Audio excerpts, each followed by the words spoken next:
Congratulations. Oh, yes. Okay.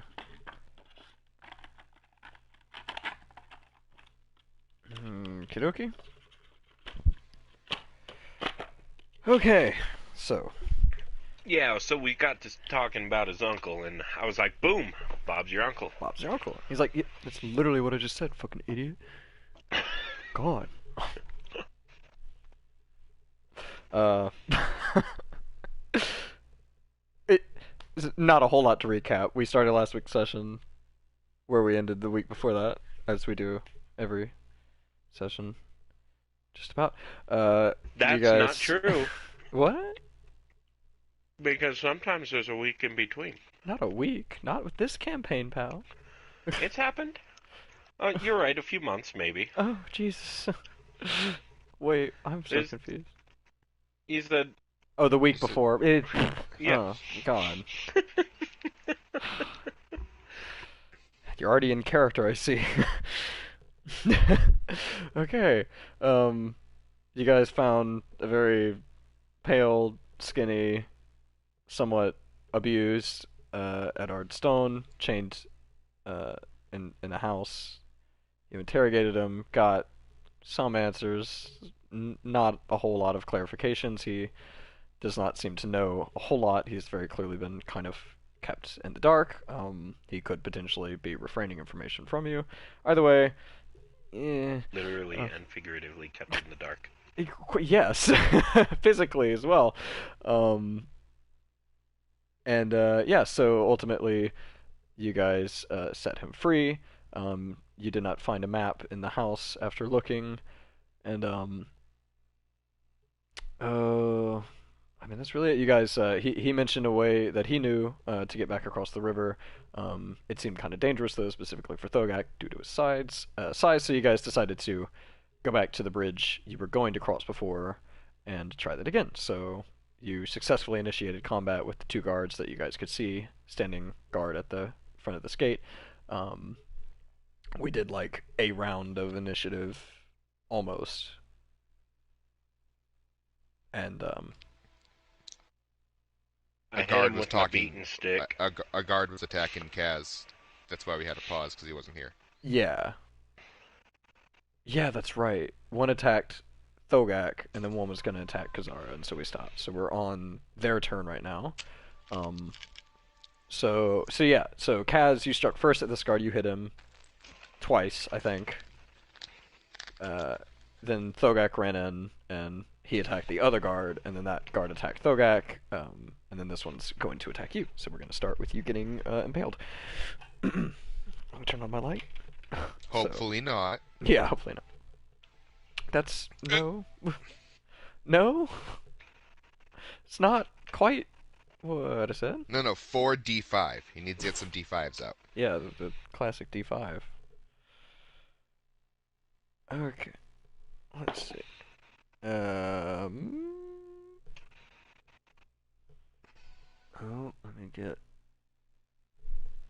Okay. Does a 20 not natural hit your AC? He deals um 2 piercing damage to you. 2 piercing damage. Well, I hope you are happy. You gave him a fucking paper cut, you bastard. Oh, you're right. Oh yeah, so he just kind of goes like, eh. Uh, He's going to oh, it's attack like you under your again. fingernail. Oh lord, well that could be worse. Let's see. Actually, I think technically that is. It. We'll just say it's 2 because I messed up. He's going to attack you again. And I'm fucking drawing a blank. 16. Okay. Fuck. 3 piercing damage!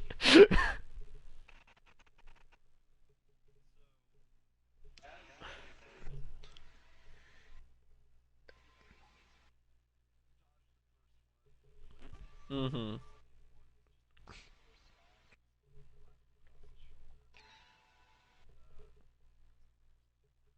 Is that a reaction?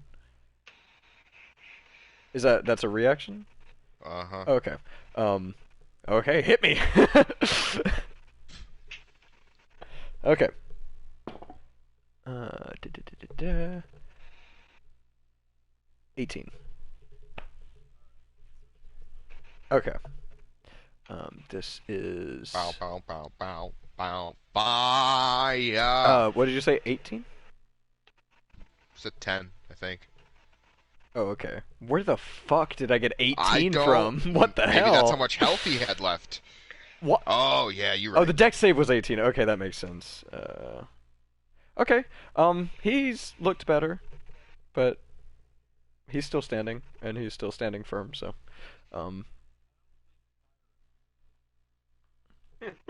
this is I true. don't know. I don't know. I'll ask Phoenix. He definitely gets hit by this kind of wave of fire, travel up his sword along his arm, and just kind of hits him, and he kind of pats himself out, relatively quickly. But yeah, he's kind of smoking, and his armor is singed. um, it's your turn. I didn't get to go yet. No, you're last in initiative. Oh wait, actually, that was between you two. You had the same initiative. Oh, we had You the and same initiative? yeah, you and Keegan had the same initiative. Oh, So I'll let you why did I decide. think he went so... Yeah, I don't know he. why I thought Yeah. you were so much ahead of me. My apologies. I No, thought you you're went first for some still. reason. You're still. He got a surprise attack, but he was Right, like that's through the guardhouse, so he that's was what the it only one. is. That's Yeah. that's where I'm I think Rin, confused. My head's not all there. you're like standing in the first door to enter the guardhouse, if I'm not mistaken. Yeah, that's where I Um, remember being. I'm going to do a medicine check on Soul since his head's not. Huh. I'm holding it. I sent you pictures of the little elephant head. That's with me now. Oh Lord. No, if you let me do a medicine check, you'll wind up dead, man. That's fair. Don't let Thogek do a medicine check. Well, I mean, I'd say it's logical for Kaz to go first since he's right here, but you're in the Oh same yeah, initiative. no. Shared. I want him to go first. Okay. You know. Okay.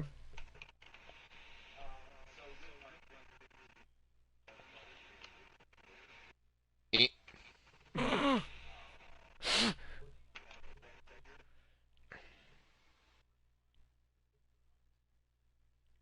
I see. Oh my God! Poor guy. Okay.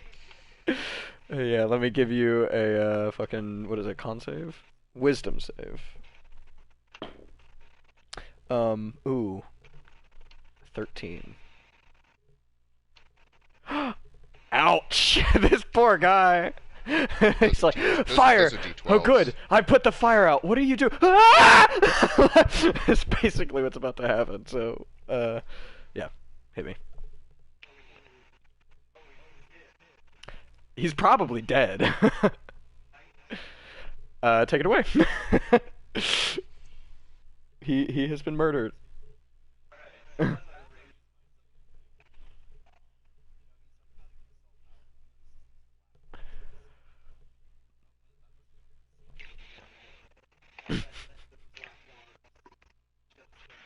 Like necrotizing and yeah, kind of spreading like a web of just black vein and just decaying along his entire body. And yeah, he very, he kind of and he kind of looks back at you and then down at himself, and he just starts like, oh, what? No! Ah! And he just kind of starts trying to get his armor off, and he just drops to his knees and is dead.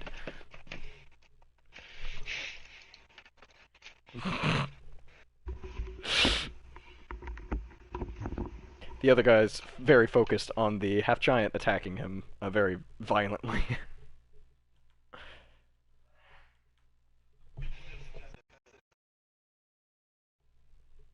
Okay. Just plops down and sits. Yeah. There is another guard. Yeah. Okay. So that's your turn, Rin. Um. Yeah, Rin comes out to where all the fighting's happening. Okay. It's about And I think it's 20 feet to get okay, to like the one. Ooh. Maybe if you're 5, 10. Yeah. You could get next to the guard that Thogak is fighting with 30 feet. all right, then I do that I think along 25 the technically. way. He's 30 feet away Along the from way, getting out of the drumsticks, him. Okay. and then I'm gonna try to play a solo on this guy's head. Got it. Okay, roll to attack. Let's see. From what you can tell, just while you're doing that, Clockwork and Stone are staying on the other side of the gate. Okay, They I don't got seem a to follow 16 to hit. you. 16 meets. Lucky me. Yes, lucky you. That is 10 damage. That is not 10 damage. My apologies. I rolled another d20 for some reason. It is 7 damage. Okie dokie. I'm guessing he's still up. Oh yeah, he looks pretty good so far. Excuse me. Second hit's a 23. Yeah, that definitely hits. With 4 damage, because I don't get to add a modifier to that one. Okay. That's quick maths. Okay. Be 11 altogether. Mhm. Okay. Yeah. Um. Yeah. I mean, you just kind of knocked him across. I'm assuming the face or the top of the head, maybe with drumsticks, and he definitely recoils. But he's still standing. He's kind of rapidly flipping his eyes between you and Thogak, and his decayed friend, who is dead next to him. Is that your turn? Uh, yep. Okie dokie. That brings us back to the top of initiative with Thogak. I attack with my axe. That's very good, Thogak. Here, take a cookie. Yes. Roll to attack with your axe. Nat 1. Attack again. You miss. That's like over 20. Yes. It hits. It's not a natural. No. Okay. Yeah, you hit with the second attack. If I can just find my D12. Ooh. 11. 4. 15.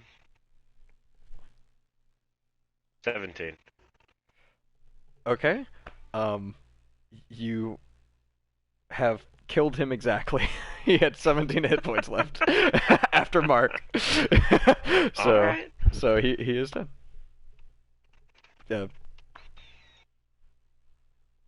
I'm just unceremoniously killing him. You just kind of bring your at you kind of I imagine you like kind of swing kind of like for his neck the first time and he just kind of like ducks down under it and then he comes back up and you just kind of like comes just like chopping wood right down on the top of his head and it just kind of Yeah. and he just sits there, his kind of tongue falls out of his mouth a little bit and he just kind of falls over. You just hold your axe and you just like right off the cutting edge of your axe and he slumps on the ground next to him. Alright. Okay, so you're standing next to two guards. You guys are on the other side of the gate, so what you're looking down basically is a street lined with buildings, kind of narrow, kind of tall buildings that line the bridge. If you look at the title card, that bridge in the front is the bridge you guys are on. So there's a bunch of buildings lining this bridge, and you can actually just barely see the corner of the Drunken Owl, like way down at the end of the street once you cross fully over the river. Okay. Yeah. I'm just looking at the people closest to me for where to go next. because I'm not the leader of the plan.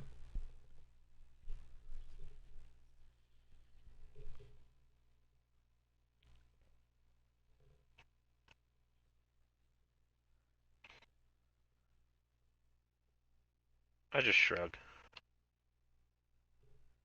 I suppose.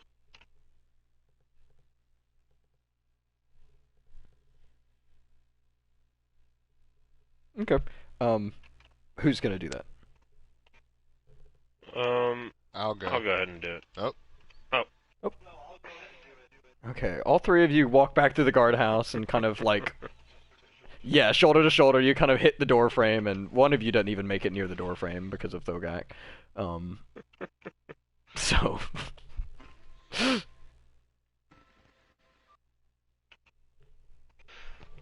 um, yeah, I'll just barge through. okay, Um, yeah.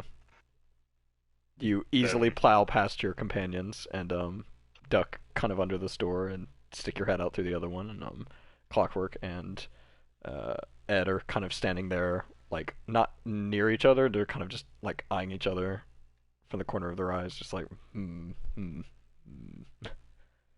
uh, they're, dead. Very good. After you. Points to Stone, and Stone kind of sneers at him and walks towards you as if to pass through the gatehouse. Alright. And Clockwork follows him. I'm, yeah, I head out behind. Yeah. Or, yeah. Okay, so you let Stone pass, and then Clockwork, and then Thogak. In that order, they emerge from the guardhouse. And the three of you are standing on this bridge.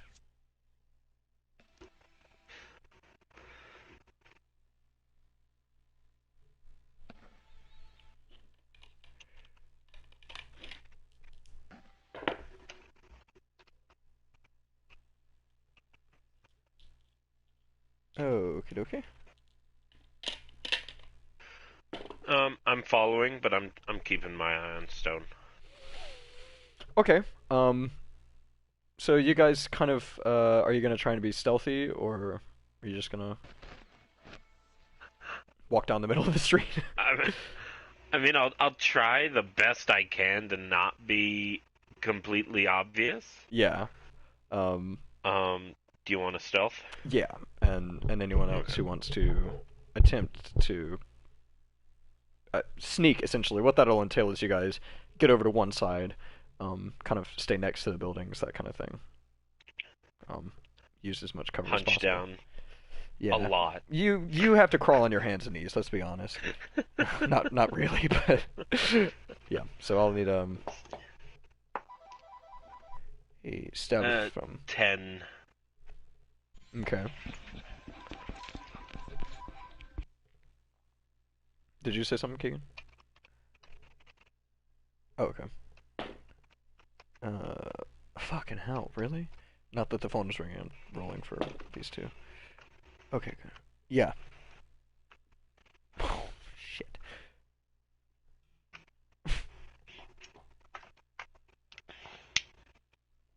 Fucking natural 29? Alright.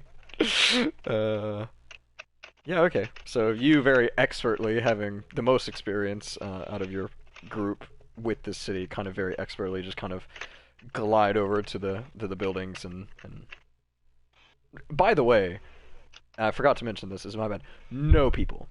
You don't hear, and it's daytime right now. You don't hear the sounds of people in the city proper. Normally, these bridges are pretty heavy traffic ways. There are shops on this bridge, and the bridge next to it.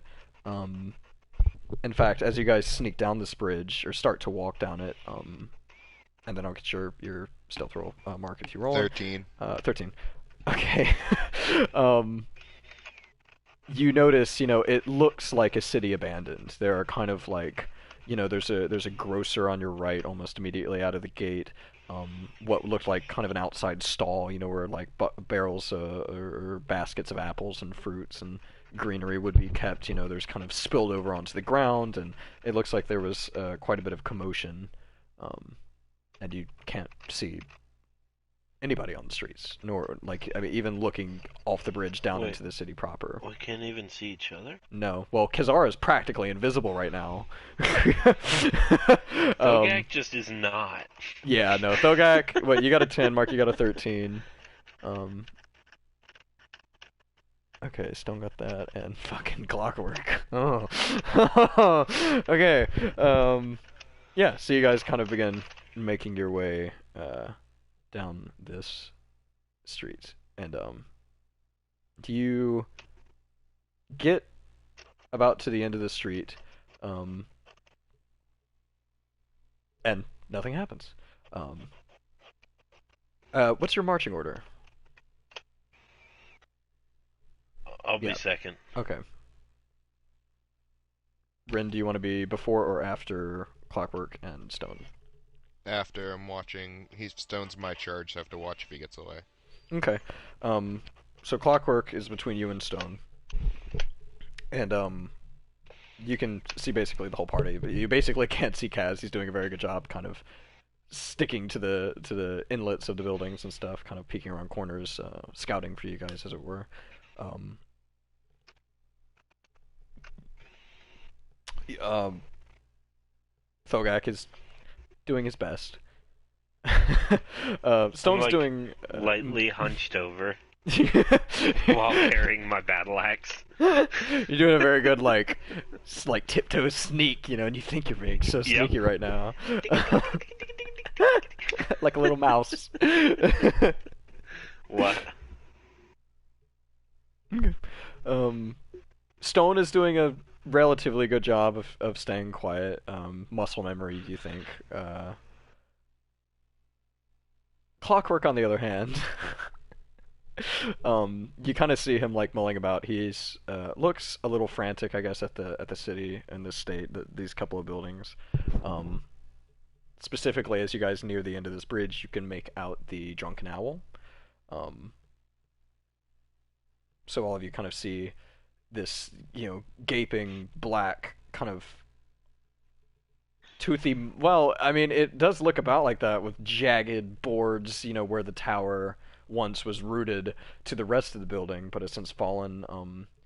As you guys approach the left, or kind of, I guess it does kind of matter. Do you guys want to stick to like the right side or the left side of the bridge, the buildings?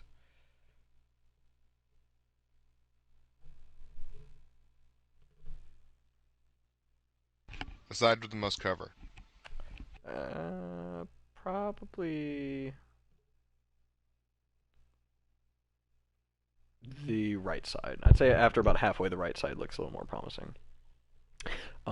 Which works. So you see the drunken owl earlier on this side, but you can see this kind of, odd void where, Kaz, the last 5 years of your life, you've kind of come to familiarize yourself with this, this almost iconic structure of this city, this watchtower, maybe even as like a bearing point, for where you were in the city, is gone. There's just kind of, it just stops way uncomfortably, prematurely, in this kind of jagged, black, awful looking, kind of just gaping wound of this building. It looks like the fire spread to the roof from where the tower was severed with that kind of fiery whip that you saw, Kaz. I think you were the only one. It looks like the roof could be potentially caved in. It's hard to tell from looking at it from the outside, but you see Clockwork, Rin, who's in front of you, stop kind of in his tracks in a moment of shock, and he stumbles forward a little bit, just kind of in surprise, like I should probably keep moving, and he steps, he kicks some sort of glass container, and it just rattles like so loudly across the stone paved bridge, this horrible like clink, clink, clink, clink, clink, clink, and he just stops.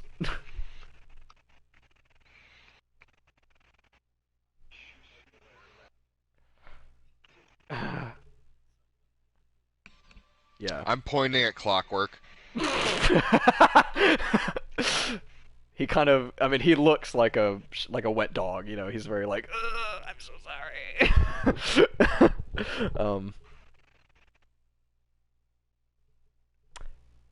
And then from across the street near the drunken owl, you hear movement. Specifically, you hear a voice kind of say, "What was that? I'm gonna go check it out." I'm going to, can I, run and grab one of the glass bottles if they're out or anything? Mm, I mean, there's a bunch of They, stuff kind of scattered all over the floor. Thogak, you're yeah, actually standing right next to the grocer that Sanson delivered your guys' cart to when you got to Blackbriar. Um, gross. just if you remember where that was at all, that's actually the building you're standing next to. Okay. Um, sorry, let me check I'll, your I'll grab passive anything that perception. can make noise. Okay, yeah. I mean, there's a bunch of stuff. There's kind of like fruit probably wouldn't make noise, but yeah. I mean, next to if you backtrack about like 10 feet, you're where Clockwork was standing, and there's I'm just trying to grab something to throw it somewhere else to make Mhm. more noise. Actually, I'll tell you what. The bottle that he kicked got kicked in your direction. He kicked it in front of him, so it's not far from your feet at the moment. Okay. Yeah. Yeah, I'll just grab it and whip it Uh, away. Uh, where specifically? um, You've got like a smaller bridge section. Basically, you're at the end of the bridge now.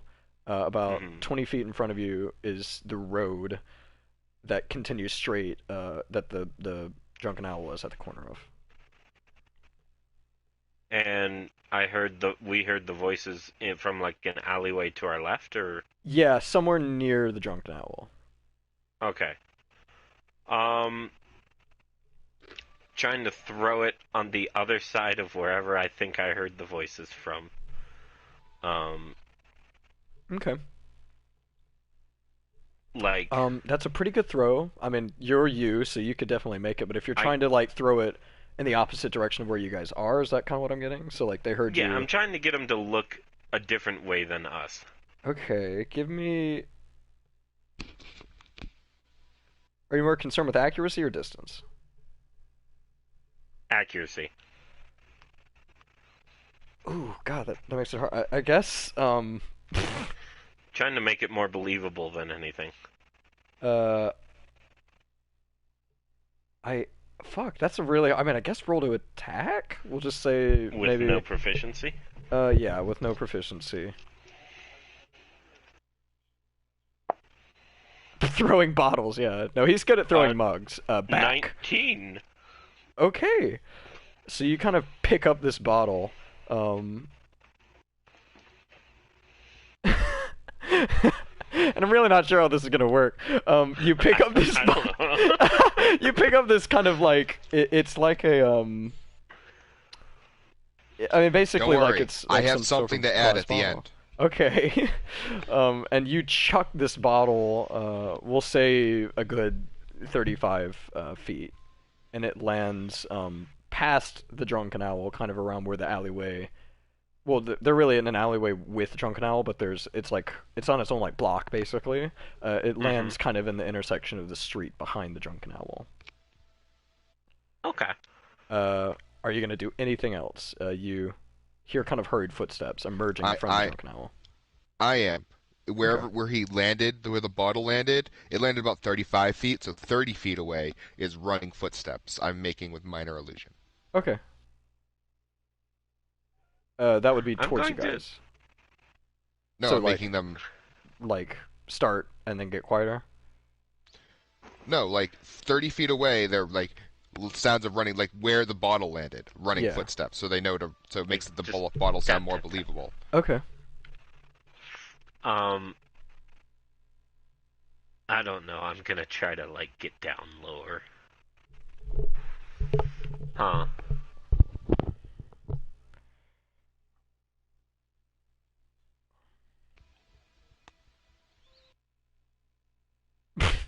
I I don't remember.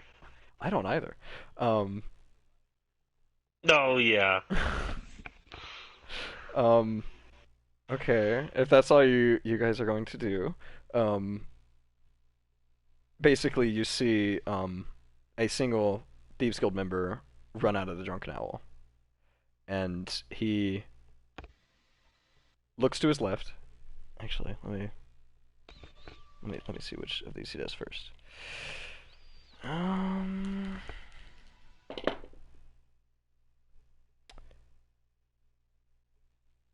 Okay, so he looks to his left, kind of down the street, to his left out the door, and then he kind of whips his head to.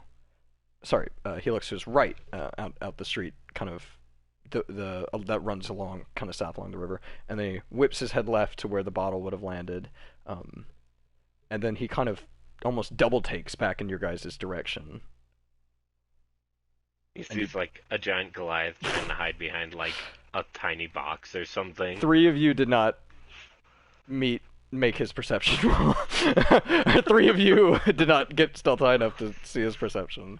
Um, and so yeah, you see him kind of What? take a moment to like To see his perception. no to evade his perception with your stealth roll. That was my bad. Um, so he definitely sees you guys. I see your stealth and I raise it. 5 points. No, you kind of see this moment of like, what the? Oh my god! And he just basically whips his hand down to short sword and unsheathes it and just goes, Gerald! And he starts kind of running at you guys, and you hear footsteps behind him coming as well.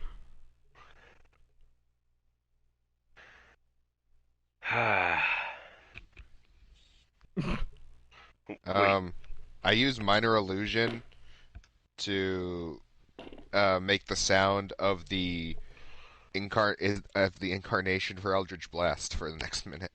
Oh my god, okay. wait, they like stone.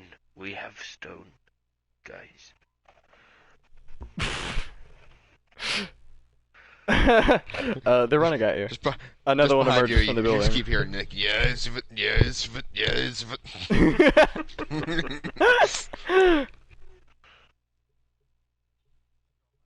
Okay.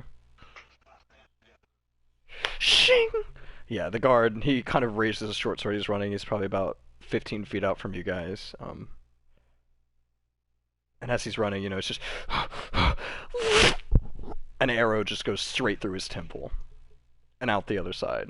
And he kind of keeps running for a couple feet. And then he just stops and drops to his knees and falls over dead. The other guard that's running behind him, is like, kind of trying to catch up, like, fuck you, wait up! And then he just, yeah, he just stops in the street, like, what the hell?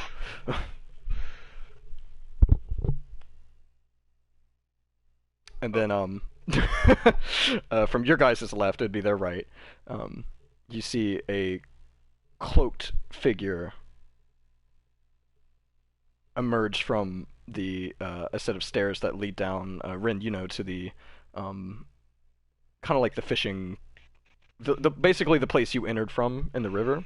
That there's kind of like a market underneath the start of this bridge, and you see a kind of a cloaked figure kind of spring up from the stairs there, which this guy's standing about 10 feet from, and he just comes up and whips him in the chest like really hard with what looks like a large jawbone of some sort of creature. This cloaked figure is wearing two of them, or sorry, using two of them. He's got these two sections of some sort of jawbone. He just gets this guy in the chest really hard, rips it out, and then with his other hand, wielding the other one, he kind of comes and hits him in the back, and this guy falls to his knees, and the cloaked figure just kind of pulls this jawbone out, these teeth kind of out from this guy's back, and he falls over on his front. Yeah, his foot. Yeah, his foot. Yeah, his foot. Yeah, his foot. Yeah, his foot. Yeah, his... And I get my axe ready and stand up and everything, Okay. just in case. But I'm not making any other motions. The cloaked figure, unless any of you want to do something else.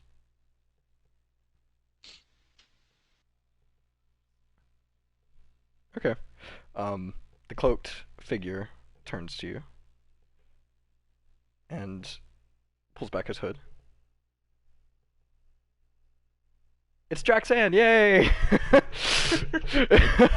He kind of looks at you with a sigh of relief and he says, "Oh, thank God, I thought you were dead." And he starts kind of running over to you, and he sticks his finger in his mouth and goes, "Elric, get over here!" And the Wood Elf Ranger that you guys met in the slums that caught the Black Fang, I don't know if you guys remember, that was quite a while ago. Yes, the snaky thing. Yeah. Hops out of a broken window on the building on the block over from the Drunken Owl and very, very skillfully climbs down and starts kind of making his way across the street to you guys.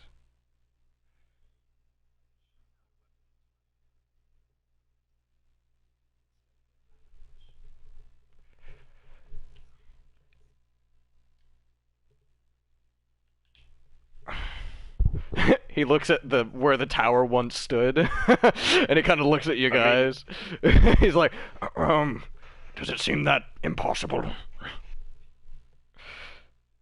You were really close to dying.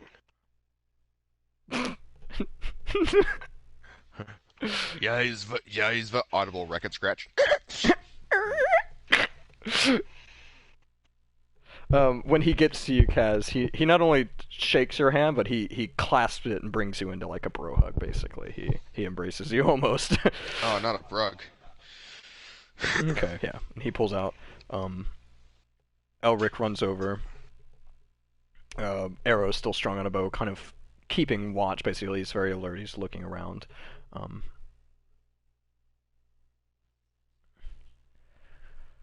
Likewise.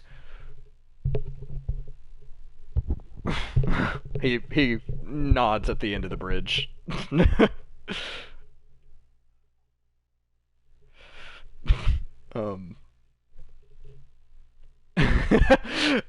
Yeah. So he Sorry, shit. Fuck, I'm blanking. I'm having a fucking stroke. Yeah. So Draxan kind of looks all of you up and down, and inevitably his eyes fall on this weird, emaciated figure standing amongst you. And he looks at you, Cass, and says, "Who's your new friend?"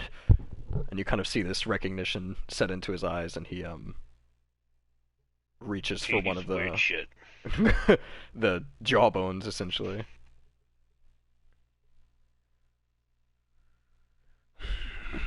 What is going on here?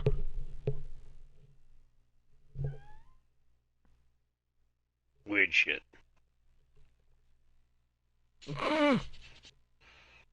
Weird shit's going on. That's the best it was explained to me.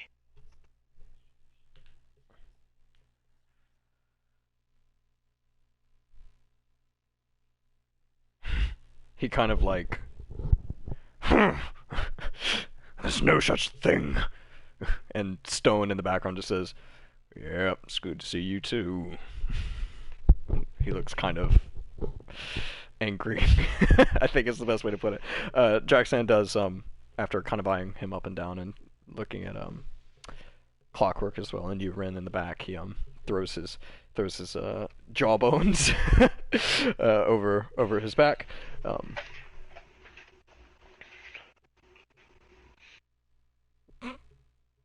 They fly a good 20 feet back, and two Thieves Guild members round a corner, and they just...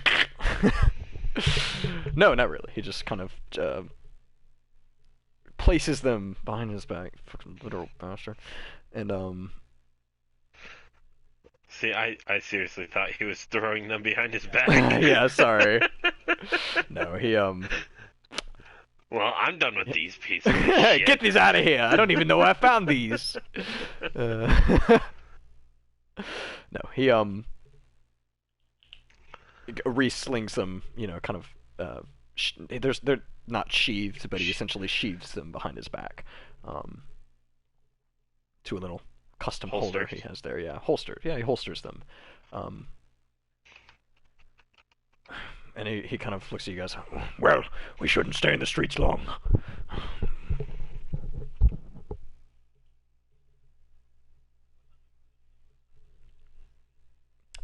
Wow. What Josh is not the time only is one it? having a Is stroke, huh? it's like mid-afternoon, starting to get a little dark. Mm, right.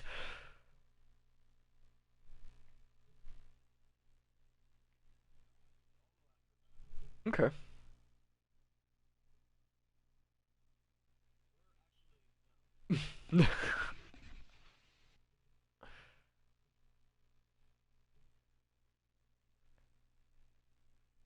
For who? Oh, right. Yes. Where is she?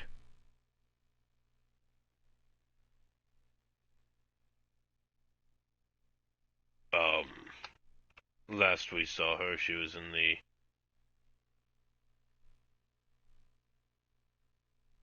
Drunken Owl. Hmm. Oh, well, it's better than nothing. She might still be alive. And he just looks to his right. The drunken owl's right there. So he's just like, oh, well, we were looking for you, so let's find her and get a move on, yeah. How do we know you're the real you? How do I know you're the real you? Weird shit's happening. It's called trust, Thogek. Follow me. Elric. And he kind of waves an Elric, and a very, like, I'm almost imagining, like, John Wick with a bow and arrow, just kind of very smoothly, just, turns around and starts kind of, like, stealthing across the street, kind of keeping an eye out for, like, for stuff. Um, and yeah, so, the Jurgen Owl's right there. They're walking towards it. Following. Okie dokie. Who's gonna go in first? Same marching order. Okay, same marching order. Normally the swinging door, Draxan and Everett kind of wait. They're gonna bring up the rear. They're waiting on the other side of the door, kind of keeping a lookout. The normal kind of saloon style swinging door, one of the doors has been torn off the hinges. It's laying on the outside as you approach, so you just kind of peek in, I assume.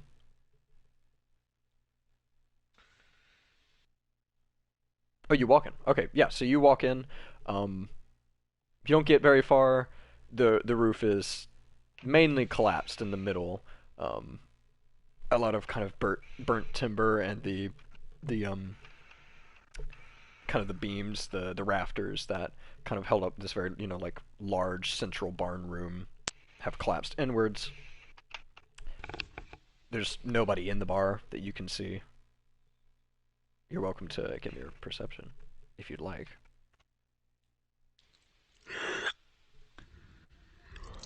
Okay. Um. Uh. Well, I mean, yeah, there's really like you don't see anything out of the ordinary. It's just well, out of the ordinary. The whole thing is out of the ordinary. Let's be honest. Yeah, I mean, it's just there's kind of dampness, some water dripping in from the roof. Um, just the general awful moist outside air has now found its way inside this normally homely and comforting building. Yeah, and it's the walls are still standing, but the roof is yeah very very bad shape.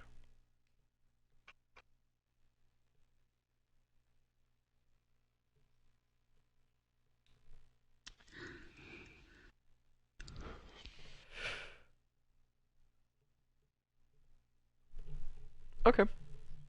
Um, you can do it relatively easily. It'll just take you a second to kind of have to like Mission Impossible, like avoid the lasers of basically these beams that are kind of cross sectioning and kind of all over the place from the roof collapsing. But you can do it easily. Thogak, you're next. Do you walk in after Kaz? Yeah. Okay. You see the same thing. Um,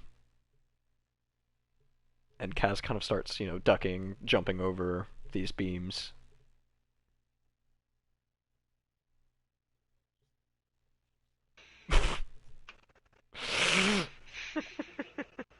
I'm actually not gonna touch them.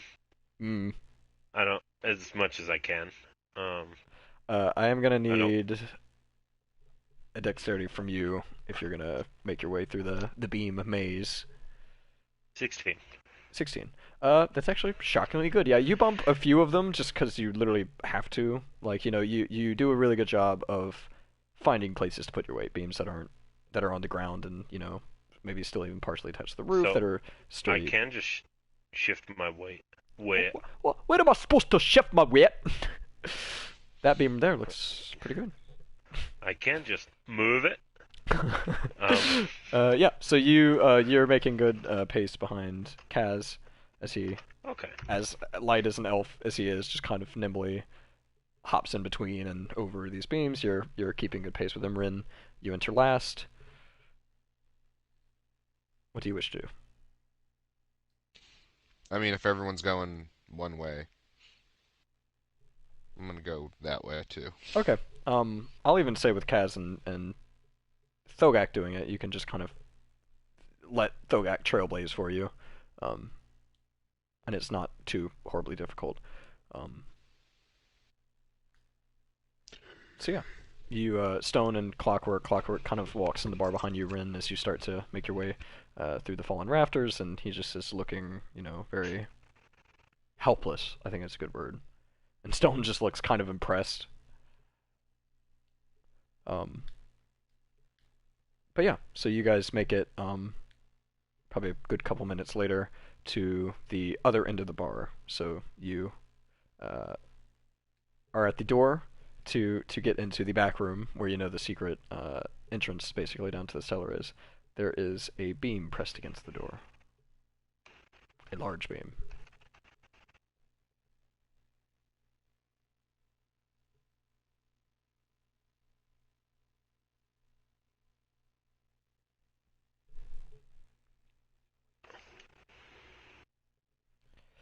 It's kind of it's kind of it's okay. So it's the root of it, from what you can tell, is on the floor. Um, it's kind of goes under a pile of a bunch of other beams, so it's kind of that thing. It's like really difficult to tell. It's kind of propped up against the bar at a horizontal angle and just kind of pressing up against the top of the door. But one of it is on the door, the other end is uh, I believe so. Yes.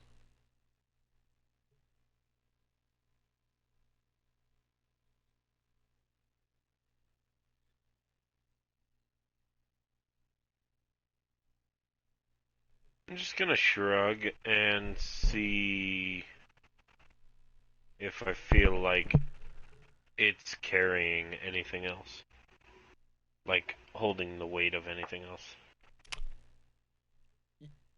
You without moving it, you kind of shift it up a couple of inches. You'd have to roll athletics to move it. You think to Mm-hmm. move it, but it's kind of hard to tell. Some things do shift when you try to move it, just because it's kind of going into this tangle of other beams and stuff. Um, but nothing terrible seems like it'll happen. Basically, like the building's not gonna fall, Fuck it, from what we're you can moving tell. it. Okay, give me 23. an. Okay, yep, that you pretty easily you kind of test it and you just kind of just pick it up. I imagine you just still sit it against the wall, just next to the door instead of on the door. Yeah. Yeah. Okay. Um, and yeah, so just a couple of beams like fall down in the middle of the room. Nothing that comes close to hurting you guys or anything. Um, and yeah, the door appears clear.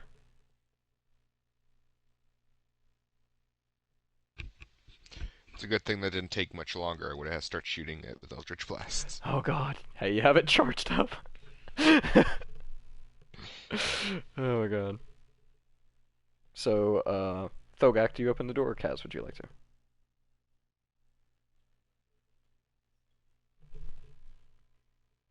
Okay. So Thogak, you open the door. Yeah. Yeah. Okay. So you pull open the door. And yeah, the cellar looks Not I great. don't care what the seller looks like. What's he selling? Oh, burnt timber and busted kegs of ale and uh yeah. So you kind of open this door and well, actually, you see the sky. And the back half of the room, it looks like the roof has collapsed, and you're looking up through part of where you think the watchtower would have gone up. Basically, it's not the whole roof; it's just kind of this back corner of it. Um, and so yeah, naturally, there's a bunch of fallen boards and stuff. Very very difficult terrain, we'll say, in this room of just burnt. The walls are charred with what looks like the remains of some sort of like alcohol fire, only naturally. Um, I am rushing to the secret cellar entrance thing. okay, you'll definitely kind of have to forage a path. Yep. There aren't any like load-bearing beams you have to traverse. It's just the roof mainly. Okay. Um, And I'm just essentially tossing yeah. aside what I need to. Okay. It's a bunch of small stuff, so I won't make you do any sort of check. We'll even just use your last one for anything hard. So yeah, it's really just kind of trying to find the entrance. I'll tell you what though, I am gonna get I guess just a strength check from you to pull open the secret door, um, since it is somewhat jammed. Once you kind of finally clear all this debris out of the keg, that you're pretty sure you remember it being this one. It's the only one that's not cracked open, so seems likely. But you kind of pull on it, and it seems like it doesn't want to open.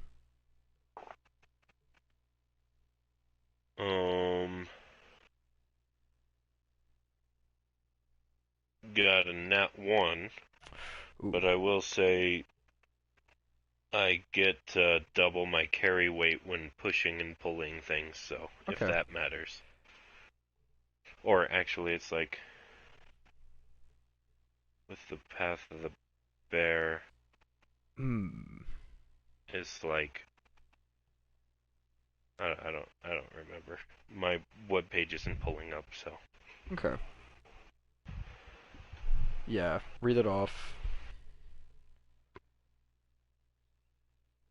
Mhm. Um.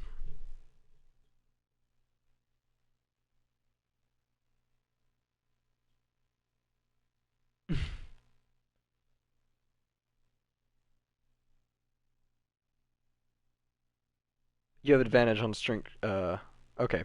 You have advantage. So roll again.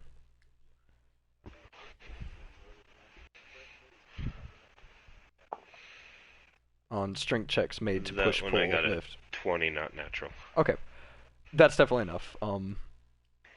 Funny enough, it's not open because it's locked.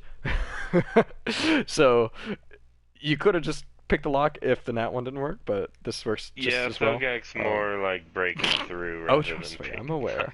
lock. You kind of, and pull at it and it doesn't open, and you just give it a good, like, you just rip it off, basically, the hinges, this whole circular door of this kind of top end of a barrel. Fuck This this large Hobbit barrel. store. It's basically a hobbit store. It's like a hidden large barrel of some sort of distillery or brewery. Yeah, it comes off, and the stairs, there's no light coming from down there, but there isn't any debris.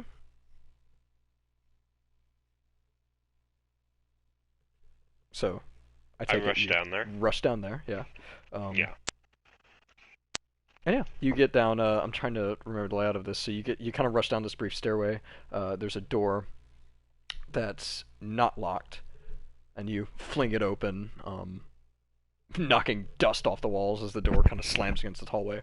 Um, right about this point, I imagine it's very difficult for you to see. You're in near pitch black, looking into this kind of room that you know Evelyn was in, could still be in, but you can't see. Okay. Yeah, so Kaz kind of rushes in behind you. Light. Light. Kaz rushes in behind you. Sure enough, Kaz, she is laying Hey, Evelyn. Okay. So you cast dancing lights in this room. Where it happened. Don't get me started. Wait, dancing lights or dancing lights? There it is.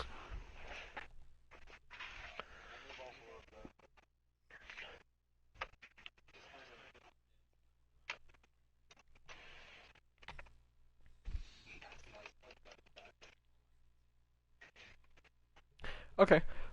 Yeah. So you cast lights, and immediately, since it's kind of a small room, and she was on a table in the middle of the room, you can see that she is still lying there. Her position is like not quite contorted, but she looks very tensed. And upon closer inspection, which I imagine you do if you rush over to pick her up, um, Yep. you can see that her eyeballs are just rapidly darting around behind her eyelids. But she does appear to still be unconscious. I'm gonna give her a light shake to see if it wakes her, just in case. Evelyn, wake up! Wake up! Wake up, bitch! God! No, she kind of twitches a few times you when you slapped a little shake too her. hard. She's not gonna be waking up for sure now. No, she's definitely dead. No, she kind of like twitches, like she registers the touch, but she does not appear to regain consciousness. Okay.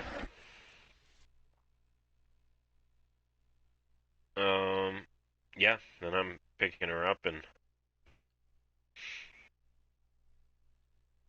Carrying her out, I imagine. yeah, Yeah. Okay. as best I can. Yeah. Yeah, it's a bit awkward, but you manage just kind of having to. I imagine you have to switch between like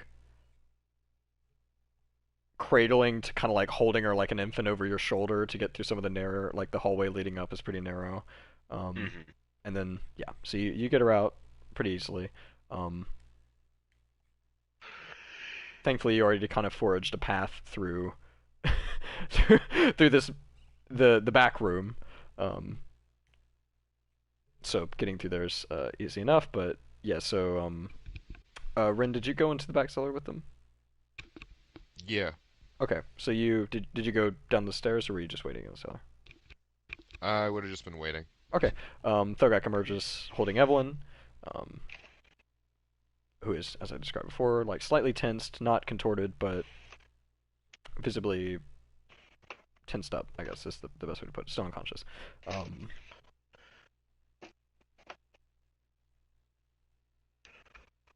yeah. And I go right up to Clockwork if he's in here. hmm No, he's still in the like right Okay. inside the front door. So Then across I'm the heading all field. the way to Clockwork. Okay. Um, Give me another dexterity. Um, Specifically because you're holding her now, so you're not as able to use at least both your arms. 24. Okay. Um, yeah, you pretty easily manage to kind of like hop, skip, and jump around and across this field of timber. Um, and he sees you coming. He's not gonna like meet you in the middle because it'd be a terrible place to try and do anything. But he is waiting for you when you get up, back across. You, Kaz, and Ren. It's pretty easy for you guys to make it back across.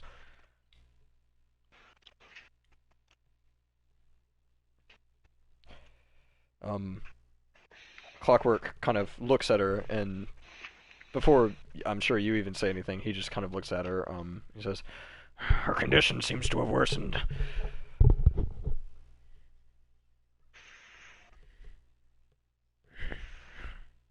It's true. It's better than Can nothing. you fix her? Well, that was the problem beforehand. Although, with the knowledge we now have about what stones, well, whatever the imposter's plan seems to be, I don't know. Let's get her somewhere else where I can think safely.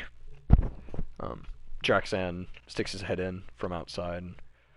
Someone's coming. We need to move.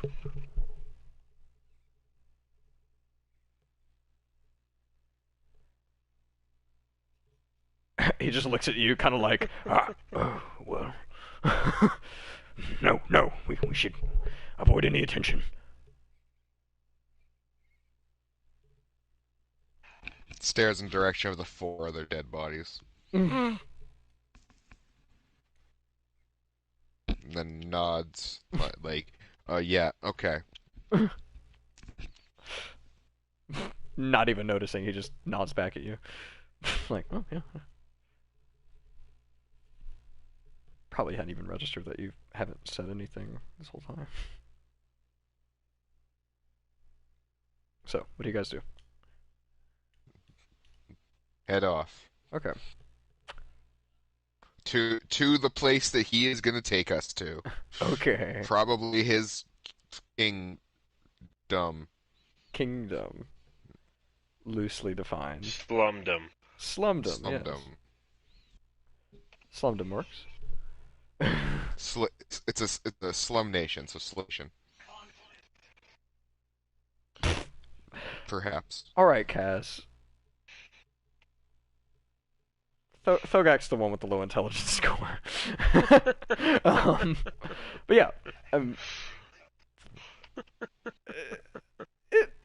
12 isn't bad. Yeah, so I imagine you guys kind of rush out of the building.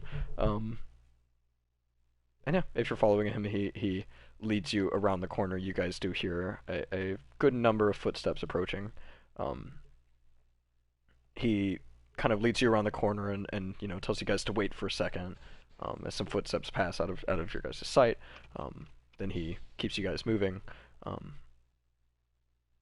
He stops at a building about a block down from the Drunken Owl and opens the door and basically is holding it open, ushering you guys in.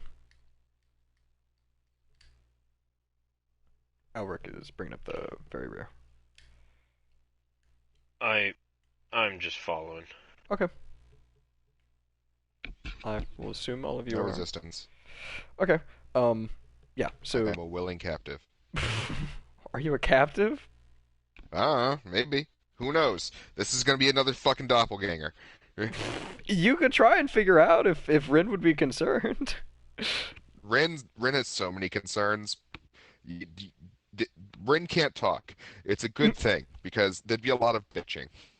Well, I mean, If someone detect thought right now, they'd go insane reading his mind. oh boy. Yeah, let's get at least on comms. No, so yeah, no resistance. He ushers you into this building. It appears to be some sort of shop, trinket, something. I mean, he waits for all of you to get in. Elric walks in. He closes the door. He walks to a room in the back, opens that door. There's a torch lit in this door, and it appears to be a staircase leading underground. Not dissimilar, Kaz, from the one that you saw way back in your solo session, if you remember that. The spiral staircase leading down, yeah. So this place sells trinkets. Yeah, just little knickknacks, basically. Like Not like magical trinkets. not magic trinkets, no, just like little iron bracelets, jewelry, little knickknacks. It's the closest thing there would be to a pawn shop in Blackbriar, you think? Gotcha. Yeah. So, I will ask one more time, just because this is a little suspicious. Maybe he's pointing you down to a dark tunnel underground.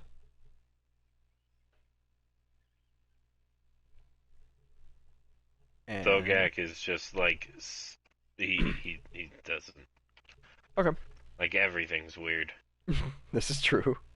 Um, Everything sucks. life is pain, so is death. That's a sweet release. Jesus. Yeah. So he's waiting for you guys to go. So you guys take this kind of larger stone encased walls, these kind of much like the stone tiles that make up some of the streets in Blackbriar, these kind of stone walls go in a circle down the spiral staircase. Which of you would go first? Thogak, probably? Thirst. Fuck. I imagine, Thogak, you're leading.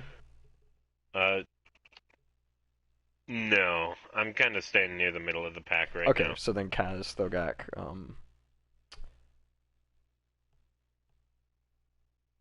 well, actually, I guess Ren, do you still want to be between Clockwork and Ed and Thogak? No, I want to be at the end. Okay. So then, all of them get ushered down, and Draxan is kind of waiting for you to go down, like he's, kind of motioning. And then I motion. I've got to close the door. And I just walk in. Okay. Um, What'd you say?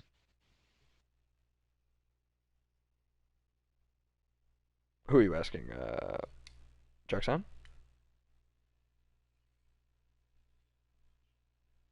Um, do you want to do that before or uh? Okay, so yeah, so it'll take a second. Um, Rin, there's a pause. Rin heads down. Elric heads down. You hear the door shut and lock, and then basically you see all light kind of get cut off from the tunnel as some sort of, you probably imagine some sort of secret door is closing behind you guys, and then Draxan comes down. I use minor illusion to cast the incantation for light, and then cast light You on. cast light, and literally Elric is holding a torch about to strike it on fire, and he's like, just looking at you like, oh, he just And I cast it on holds the it. end of my flute, and I'm holding it like a magic wand. Awesome. Awesome. Okay. Yes, you've got a very lit flute. That's the same as a torch, if I'm not mistaken. 20 bright, 20 dim. Um, Hmm. so basically, all of your surroundings are lit up by Ren.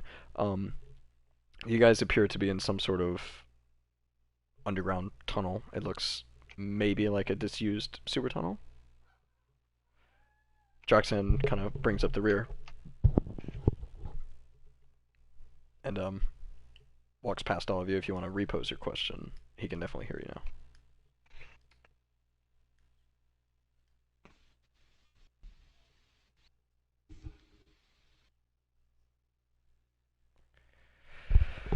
We're going back to the slums.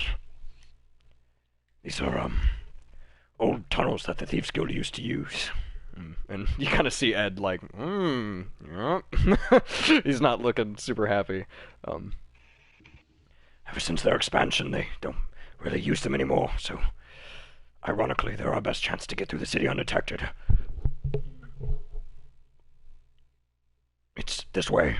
And he starts going in a direction. Um,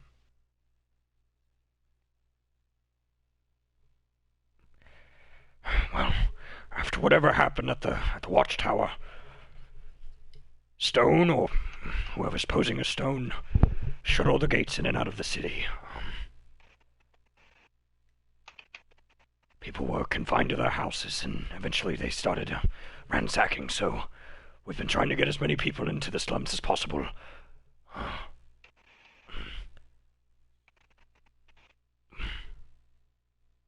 I'm still figuring out the situation.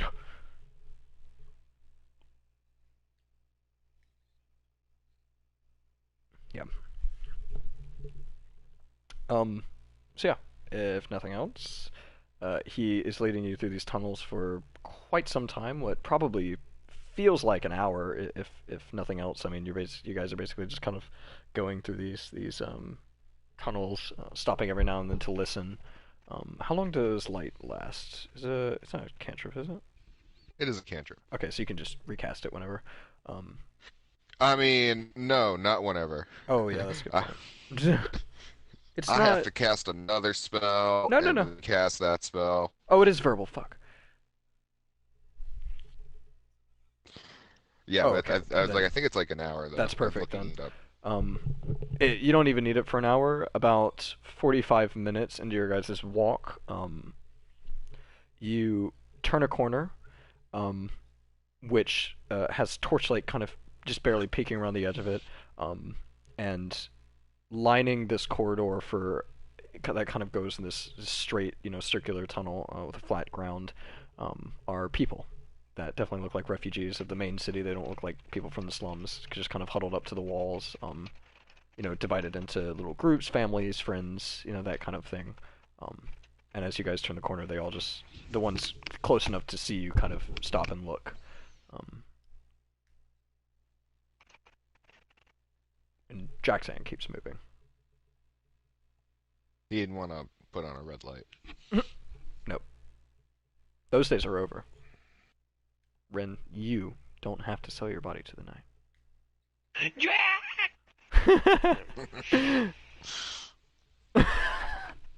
I'd forgotten about that.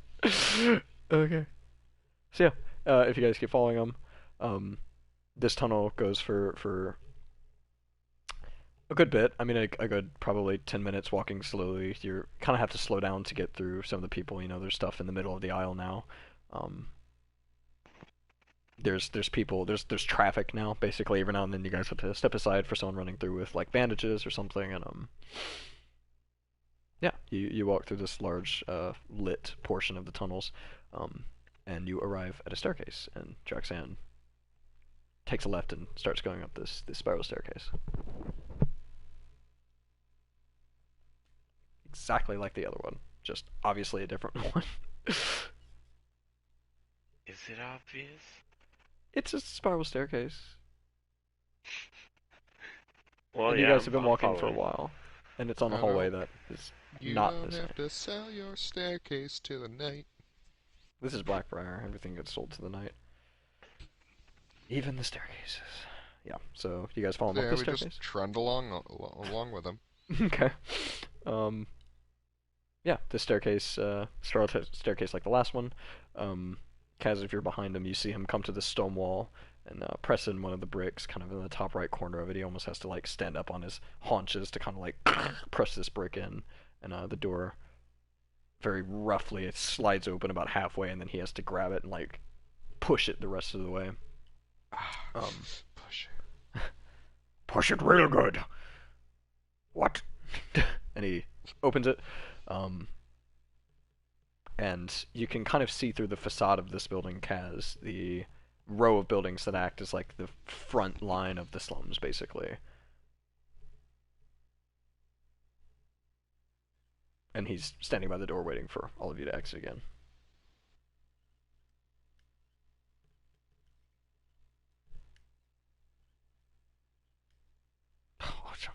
Are you sure? Are you double sure? I just want to be extra sure you go through this door to the slums.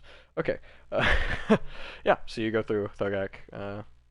You follow along with Evelyn, um, who has untensed slightly, but is still every now and then kind of gives like a twitch, almost like a person having a nightmare. I would say, which you definitely feel since you were now holding her. Ren, you exit into this building as well.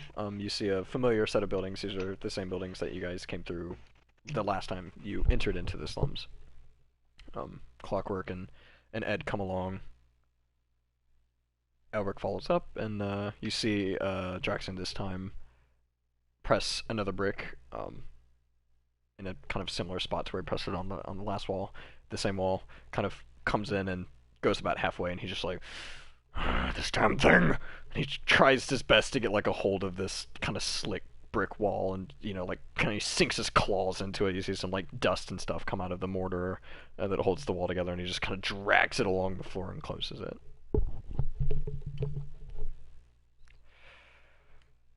All right. Hmm?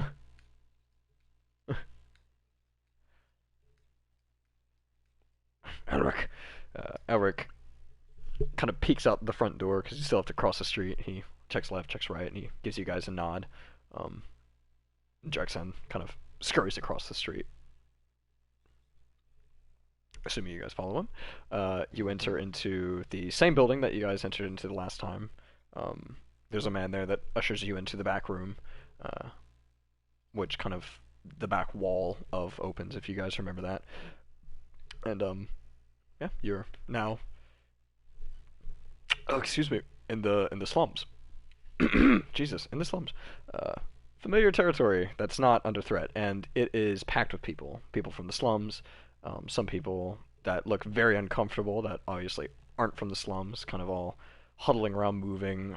It looks like a lot of people are packing bags, or trying to kind of desperately collect any items that they have or anything they can carry. This is really mostly the people that come from Blackbriar proper. A lot of the slums people are watching them like, almost like sneering at them, which is entirely reversed. It's kind of hilarious. And yeah, Joxan kind of takes a moment to assess his surroundings, and his country, um, continent, as Kaz said, I think, and yeah, and he turns to Elric, or he kind of like waves over to him. Elric rings up, and he just says, "Thank you for your help, Ranger Elric. If you could help oversee the evacuation." And Elric, yes, sir. Kind of runs off, disappears into this crowd, at a very rapid pace, towards kind of in the direction you guys went when you stayed up in the kind of like that elevated top ring once the building started to stack along the walls. He runs off in that direction, and Drexan looks at you guys, nods, and starts walking to the throne room, which is like basically. Actually, it's not quite right in front of you. You can see it in the distance through several buildings, but he's very obviously going in that direction. Um, so yeah, if you guys follow him, Hmm. he comes to the throne room, kind of, very hastily. Maybe it's anger. Maybe he's just trying to get back.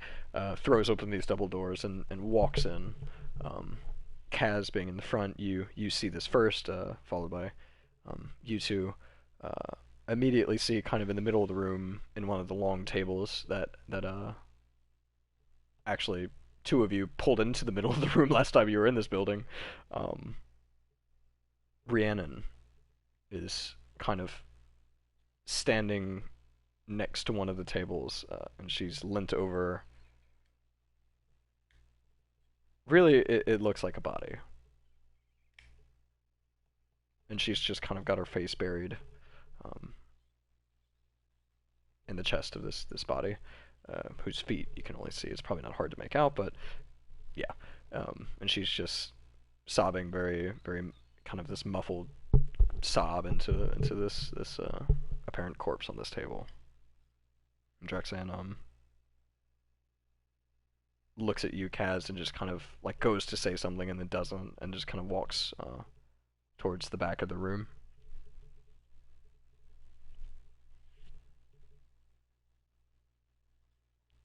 Okay. So yeah, you pass Rhiannon, who's kind of in the middle of this large room. Um, Once you get closer, it's definitely Tarathiel, um, who lays seemingly lifeless on this table. He's kind of got a little bit of a bandage. Thogak, if you're following, you'd be the second one to see this. Yeah. Um, he's got kind of a very rudimentary bandage around his waist, but it's just soaked in blood. Obviously, it didn't work. He got stabbed like right in the center of the chest, almost. So like, not much you can do. But yeah, you see the lifeless body of Tarathiel, and Rhiannon doesn't even seem to notice you guys. She's just weeping, kind of with her face buried. Weeping with her face. I should hope so. Yeah. I'm just going to bow my head. Okay. Yeah, I stay quiet and keep my head low and walk past. Okay. Yeah, she seems too obviously preoccupied to notice you guys. And so Draxan kind of takes you to the back, um, and he just sits down in his throne and just kind of essentially does like the Picard facepalm, I imagine. He just sits down very wearily, very tired, and just kind of like, and he just kind of puts his hand on his face.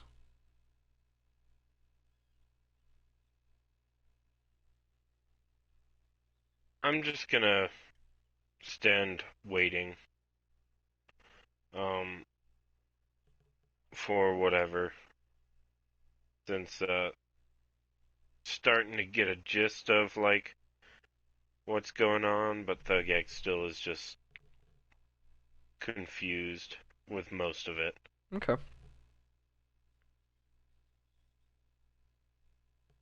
You guys do the same? Yeah, I kind of just sit on the floor Okay. and then lay on the floor and then Yeah. curl up into a ball on the floor. Oh. Kind of in that order. Sucking Okay. time. Oh Jesus! Thogak's like, go! No. Clockwork kind of sits next to you, Ren. Stone walks into this room and is looking around. You know, like, God damn. And he sees Tarathiel, and he kind of has a lingering gaze on him, a very confused look, even. Anger at first, and then confusion, and then almost like a, how would you describe it? Like a chuckle, but not like a funny chuckle, just like a, well, fuck this kind of chuckle. Um, and he goes and he sits on as far of a like opposite wall to you guys as he can. He's just kind of resting his eyes, we'll say. Um, and yeah, so Draxam with his hand buried, wait, his face buried in his hand. You just kind of hear him. he Hand just buried in his he face. just sticks his hand in his mouth. Very tasty. No, he just kind of, you hear him like through his face palm, or just kind of stressed, propping up of his head, just kind of says, well, I knew something bad was going to happen, but I think it's a little sooner than we all thought. So, maybe one of you can tell me what the fuck's been going on the past day. The tower fell. Um, that one didn't give me the cloak. And I point to Clockwork. Mm. And so now he's dead. And I point to Tarathiel. Clockwork kind of looks over at you. It wasn't my cloak to give. I just shrug. Um, We went through the sewers, wound up wherever that place was called. I'm nudging whoever's closest to me. Probably Kaz?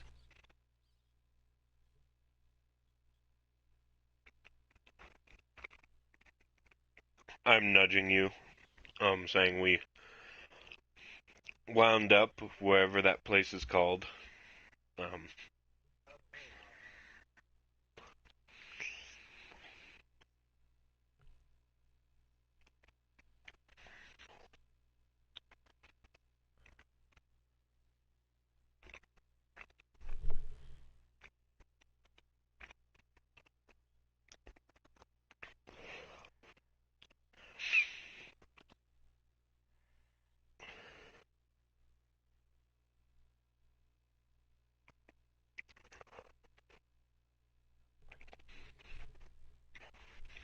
Stone, yeah.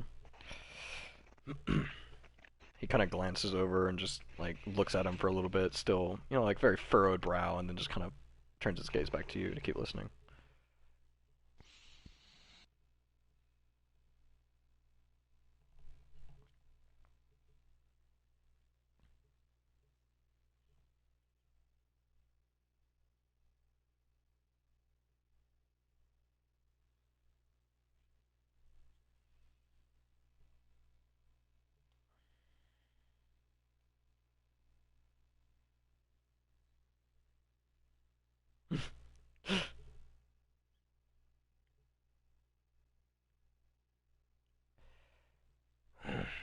Maybe up until now, but What happened before? Why was the tower destroyed?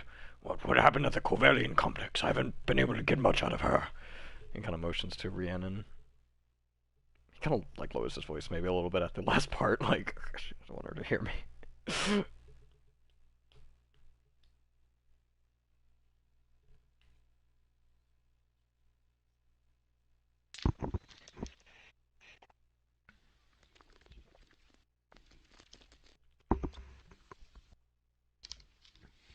Which was what exactly? I wasn't really filled in on that plan.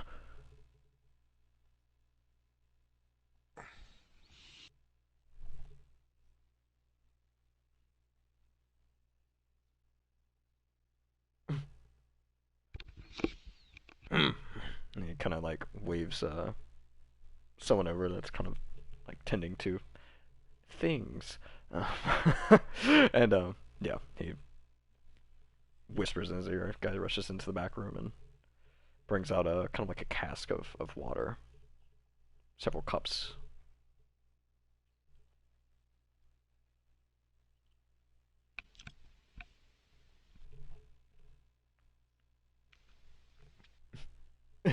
I take that person. And I like gesture at that person, and then Yeah. I make a writing, like like fake holding pen, like and Mhm. hand as paper, Mhm. and then like point at him, point at it, like find me paper. Mm. Draxan, or like he looks at Draxan to be like, sir? And Draxan looks at him and then looks at you and then looks at you.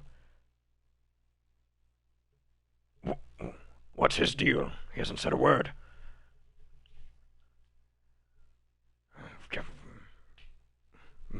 He looks at you expectantly, both of you.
Well, I'm sorry to hear this. Fetch him pen and paper.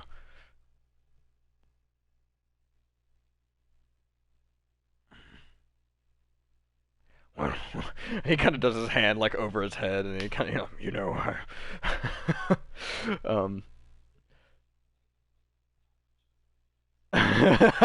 um, but yeah, this guy comes back with quill and parchment. And then the first word I write is alcohol.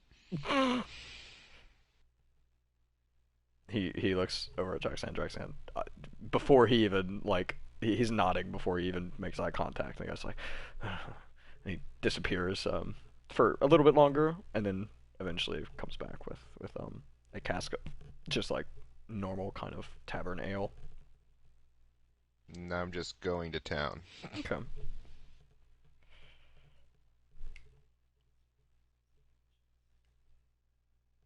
Um, how, how big of a cask is it? It's one of those like foot tall ones, if you know, like the really tiny little barrels. Thogak could. It's about. I mean, I'd say in Thogak's hand, it's about the size of like a normal mug for you guys. Yeah. That's it. Is there any for me? And my ball, like the ball I was curled up in, is now me curled around the cask. Oh. Or Clockwork Just just like kind of sucking like on the tap. Clockwork just like reaches a hand over and just like places it on your shoulder and just kind of every now and then it's just like a reassuring like pat, like it's okay. Yeah, my mouth's just wrapped around the tap and my hand's on top of it, so whenever I get a little thirsty, I just open it. Okay. Yeah, the servant disappears and brings out like he's got like one under each arm and he's kind of like awkwardly like got one. He's like got it like half under his arm. He's got three with him and he kind of brings them out to you, Thogak. And then he looks at you, Kaz, kind of like out of breath, like, "Would you like anything, sir?" Okay. Do you have cheese? Kidding.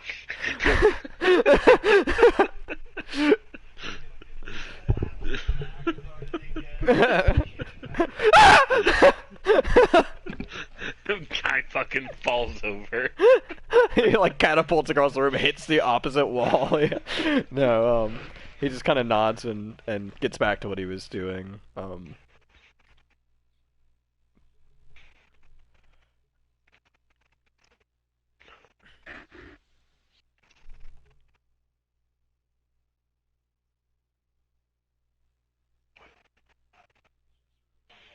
Weird shit.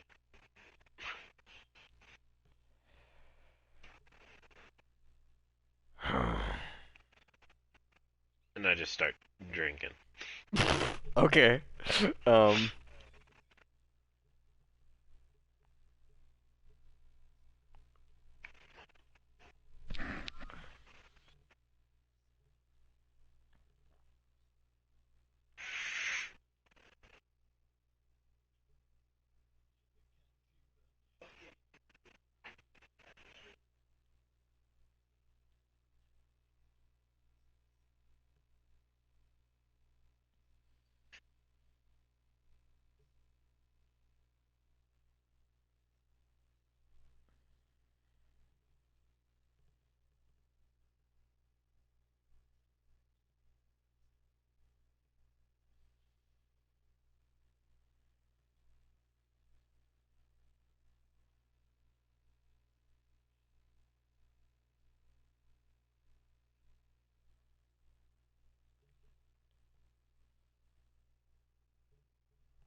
I thought people were just losing their minds.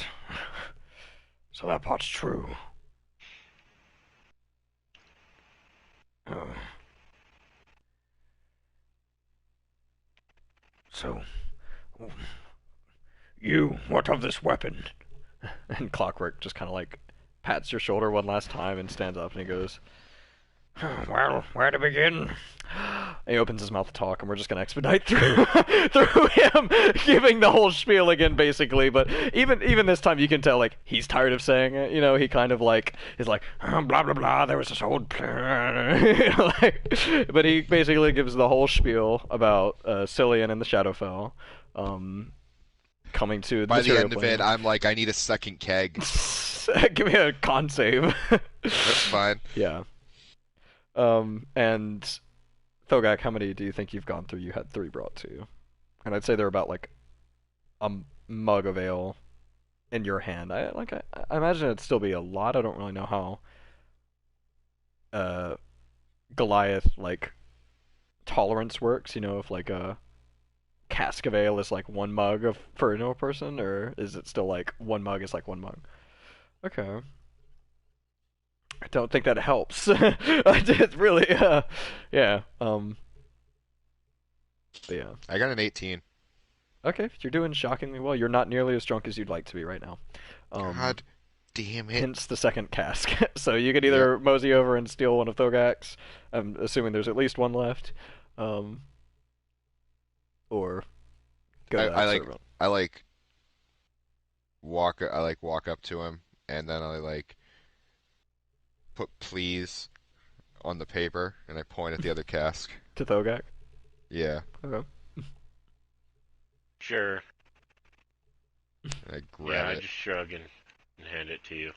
Yeah, I grab it and I go back to where I was, move that cask out of the curled up around spot, the empty one, and then put the new one there and then curl around it. Oh, okay. So yeah, this whole time, Clockwork's giving the spiel, um, talking about the shattered plane and all of what it's capable of, blah blah blah. Um, into the necklace and what it's used for is sort of key. Basically, it's the link between prime material and shattered plane. Um, and basically, he just gives you the spiel. He ends it with just like, we don't know what he's planning to do with it, but I would assume, uh, well, Cillian was known for his ability to deceive, so uh, it's safe to say that whoever's impersonating our dear friend here, pointing to Stone, isn't Cillian, but is most likely some sort of acolyte of his.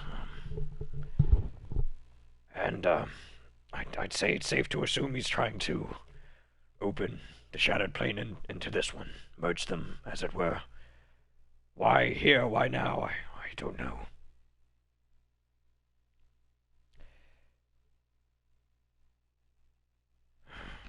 I'll tell you this: every time he said Shadowfell, I didn't spit. That's how much I'm into this fucking alcohol. Oh man, you gulp harder. It's just gulp, gulp, Yeah, gulp. I play that drinking game now. It's every time he says He Shadowfell. takes a gulp every time it shadow fell, and you just hear of the tap opening and Hmm. closing. But yeah, so he kind of stops and he's just waiting for Draxan to say something or for one of you to say something. Draxan is just looking at him like Draxan hasn't moved in the last like 5 minutes. He's just looking at Clockwork, expecting it to make sense at some point, but it doesn't. And yeah, eventually Draxan just kind of, if none of you wish to break the silence, um, apart from the occasional, Yeah, besides yeah, you hear a lot of that. It's every um, time my mouth gets just a little dry, or he says Shadowfell. it's like a particular like quick one. Yeah, no, he just kind of is looking at Clockwork and he says, "Oh, you're finished. What the fuck?" And he stands up and starts pacing back and forth, just clearly thinking to himself. Where is this necklace now? Please tell me you have it with you.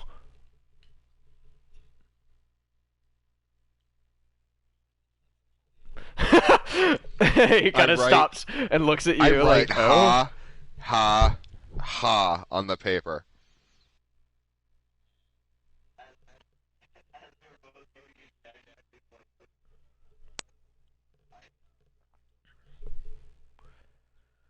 Mm.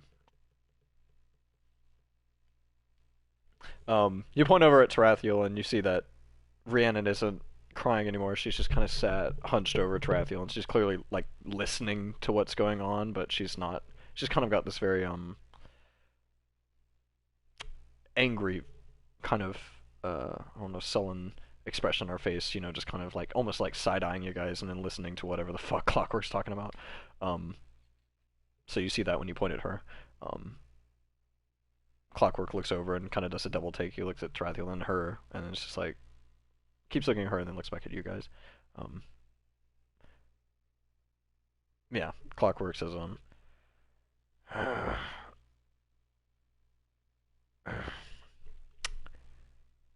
when Tarathiel leapt over the edge to, I don't know, try and fight them, I guess. He took it with them. Him took took it with him. Uh,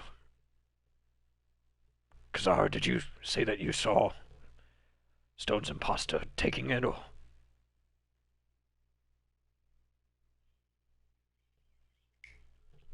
Yeah, you do.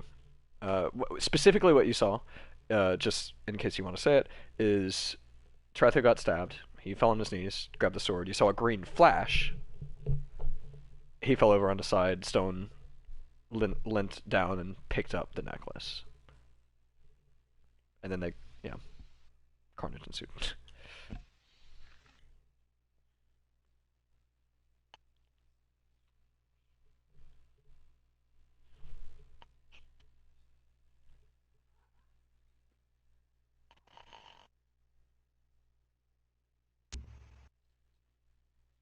He perks up.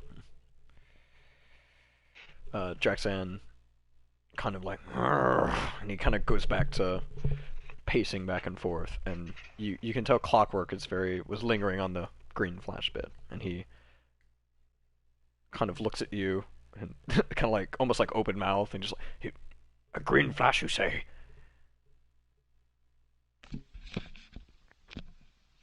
Yeah, instead of Barry Allen, it's Ellie Barron.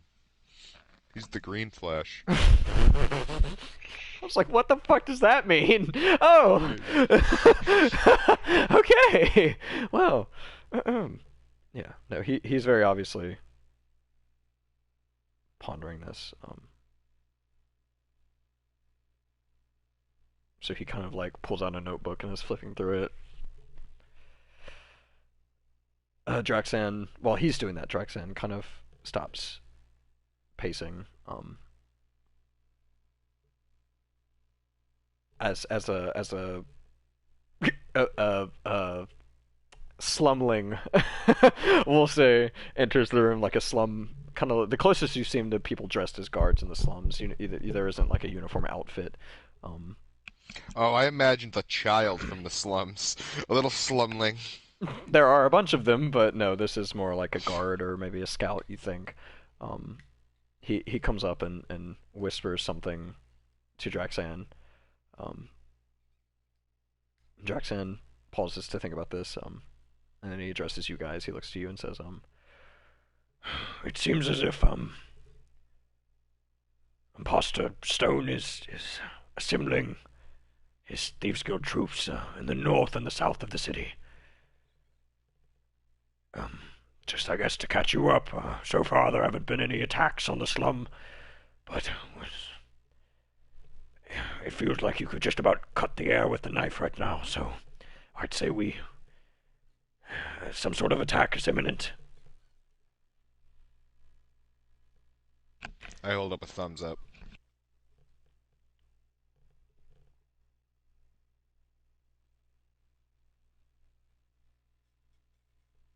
Sorry, reading through my notes.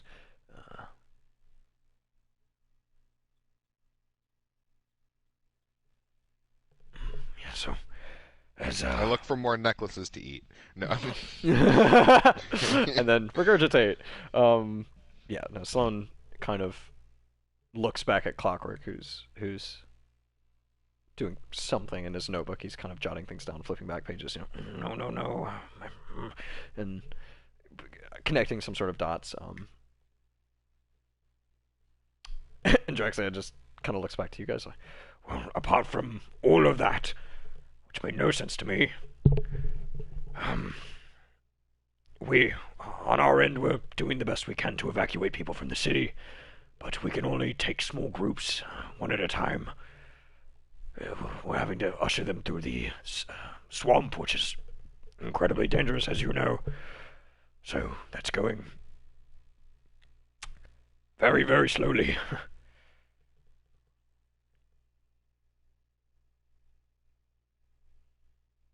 So, well, I can use all the help I can get. This imminent attack. They definitely outnumber us, but well, with him, and he points to Stone, we might be able to persuade some of their numbers to join us.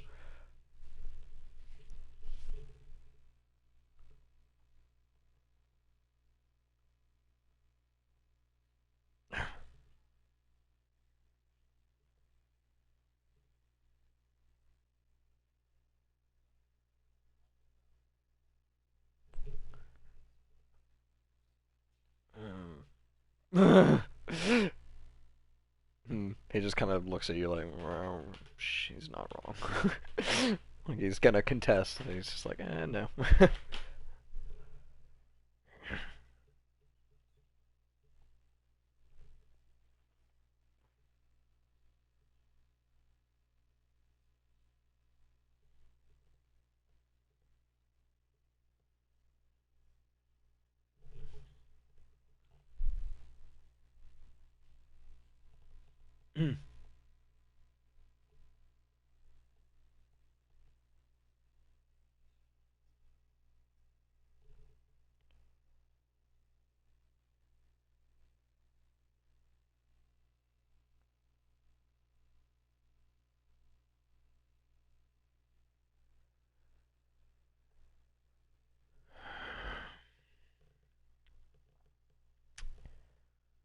I think you're right. I think public is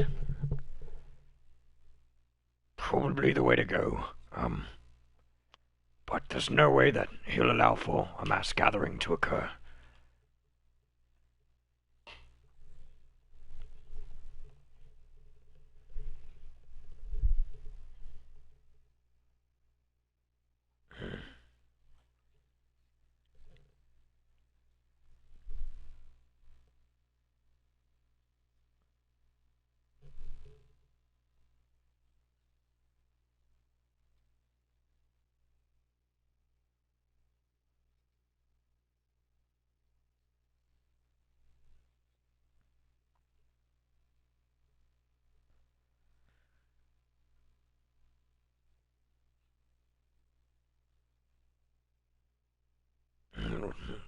Like what?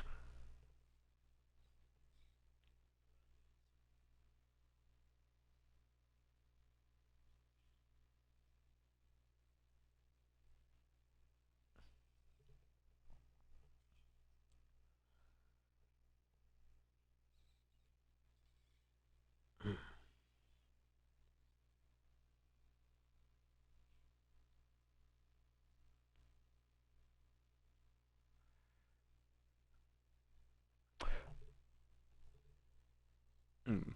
The people you saw on the roof was just like four people. Yeah. Okay. Yeah. Just double checking. Um. Okay. So yeah, he's kind of like pondering all this as you tell it to him.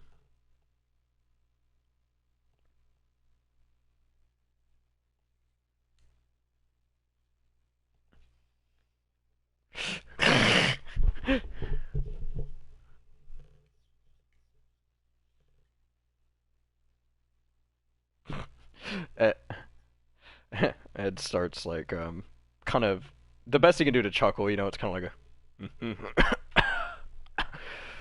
You didn't know me in my prime.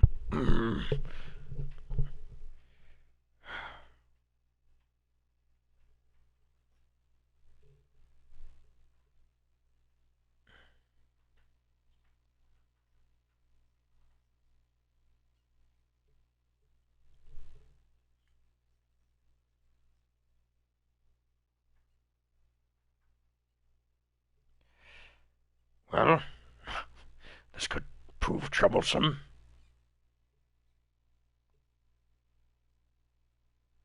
Well, in that case, yes, I'll need all the help I can get, so.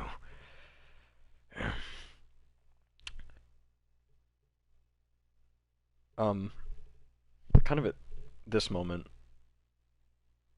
over his shoulder, clearly from Stone, you kind of hear him continue his chuckle. It's almost like he didn't stop after you said what you said, Kaz. Um, and you just hear like, you guys don't know what you're up against.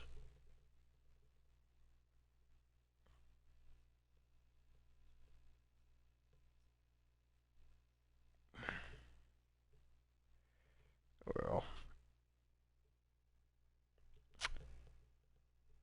I've already told you some of this, so shouldn't come as a major surprise. Oh well. And he kind of looks at Draxan too, and Draxan has turned his attention to Stone now. Um, I'm sure.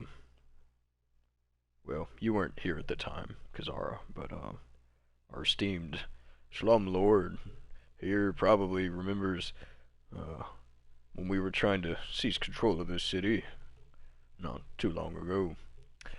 Kaz, you do know that that was like it basically had just happened when you got into the city. So pretty fresh. So about 5.5, 6 years ago. Um, well, let's just say that during my campaign, I met someone who could be of use to me. So I thought at the time, uh, who offered his help. Um, it all seems so obvious now, but that's really the only thing I wanted in the world back then was to rule the city the way it should be ruled. And so I sought his help. And well, let's just say if you ask him to get something done, it got done. Uh, Including,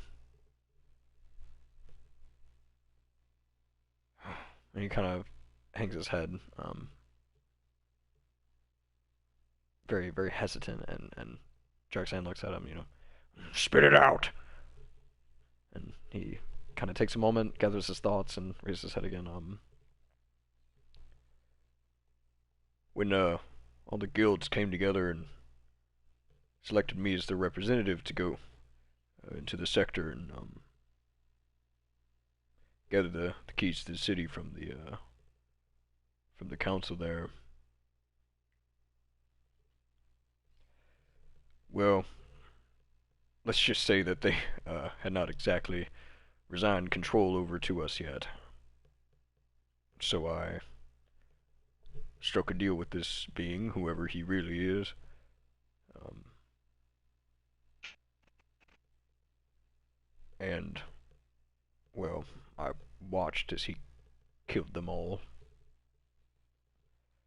Um, he he gathered them all in the parliament room where they normally discussed business. They were expecting me, but they got him instead. Um, First time he impersonated me. I allowed it that time. And, well, I don't know if you made it that far when you were in the sector, but it wasn't a pretty sight.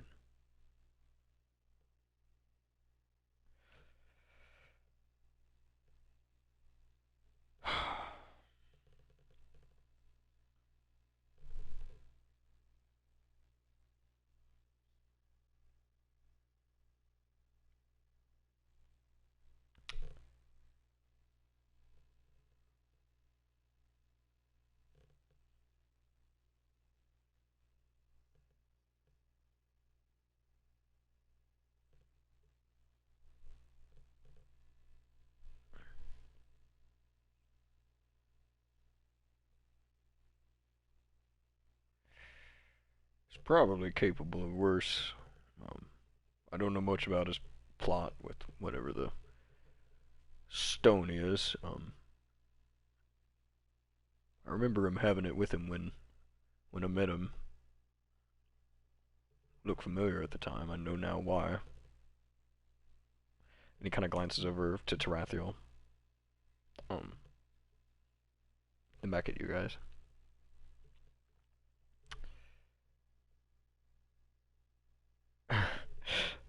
He opens his mouth as if to say something, and then he looks at Thogak. Thogak, are you looking at him while he speaks, or are you just kind of listening? Or are you paying attention at all?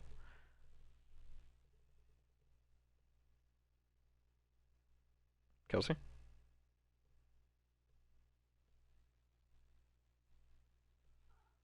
Okay.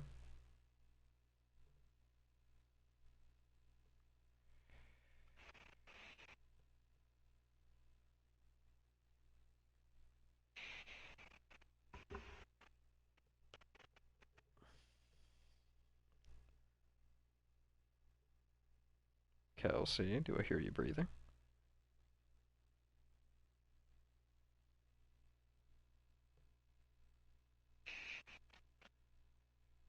Holy shit.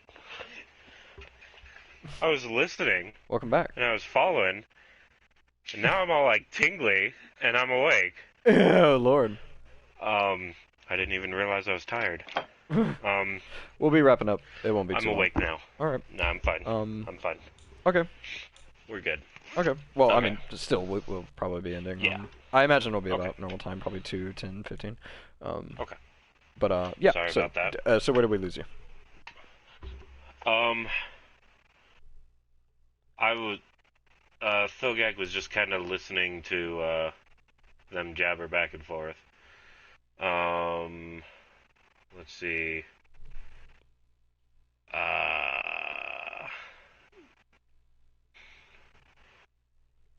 Fuck, explain the last few things that happened, and I'll tell you if I remember them.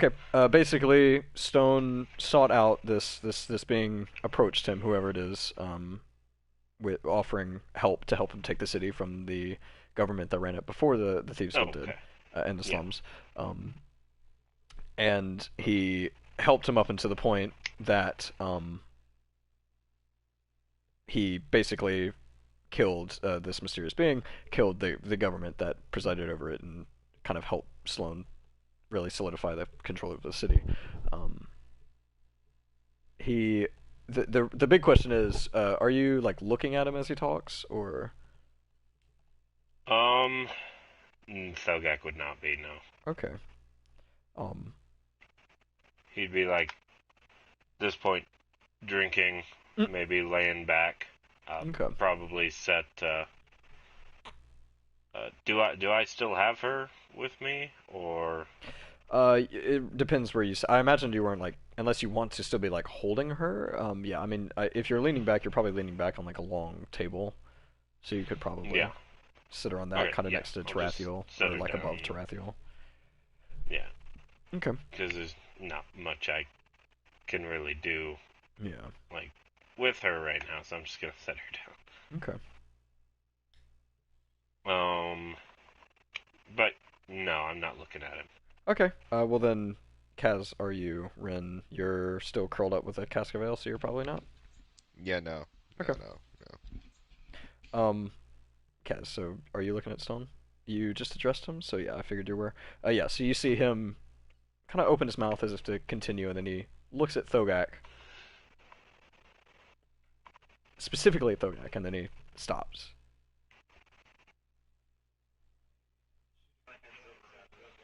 Mm.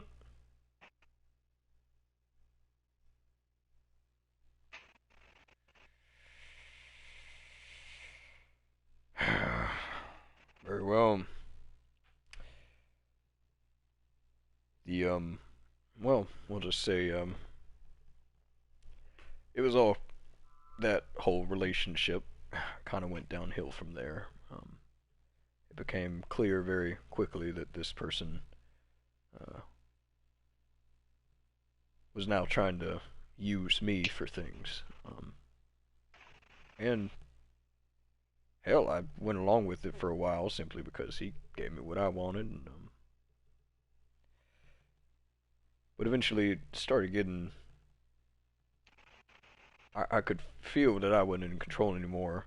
Um,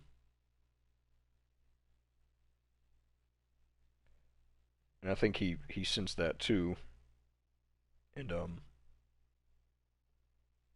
last thing he did before he locked me up in that place is he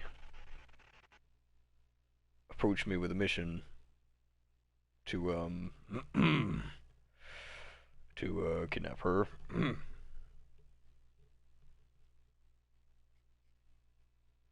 And kind of like averts his eyes. And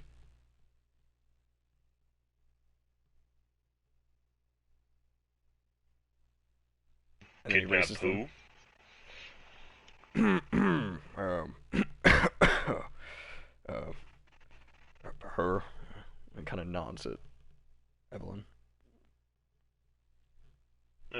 Just squint. Why? he wouldn't say. He just said he needed her. Um, it struck me as odd because he sought her out specifically. Didn't seem random. Um, I told him I wasn't gonna go and do it, so he volunteered. He did it himself with a group of my men. Um, that's when I knew something really strange was going on. Uh, they well, what should have been about a week's mission took them about a month. And when my men got back, they were talking crazy, like they were some of them had lost their minds, and some of them didn't even come back. I could never get a straight answer out of them, but uh, one thing's for sure: when he got back, well, he was me, and he somehow convinced my men that I was an imposter and trying to take over. And well, he kept it quiet, but they sequestered me in that hellhole until you found me. He he's a cruel son of a bitch. I'm here to tell you. He staged escapes several times. Made me think I was gonna escape. Played mind games with me all the time.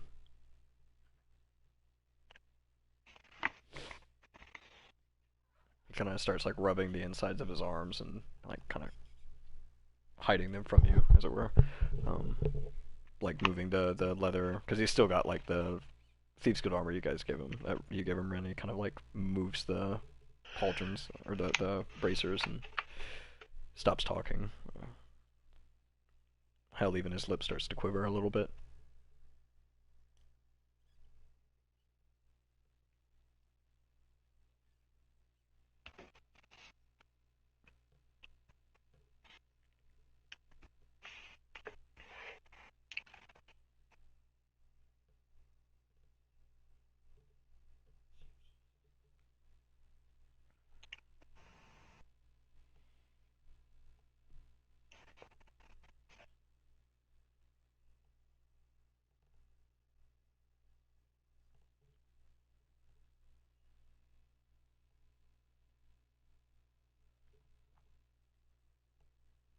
Mm-hmm. Yes, sir. Draxan!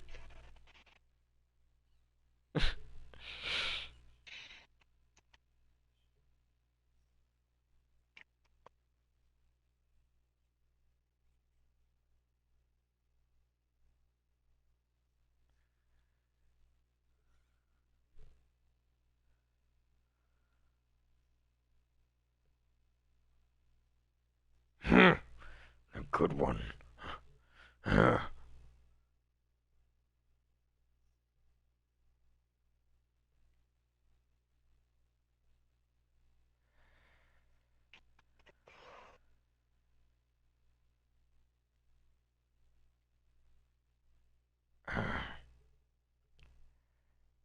suppose it's worth a shot.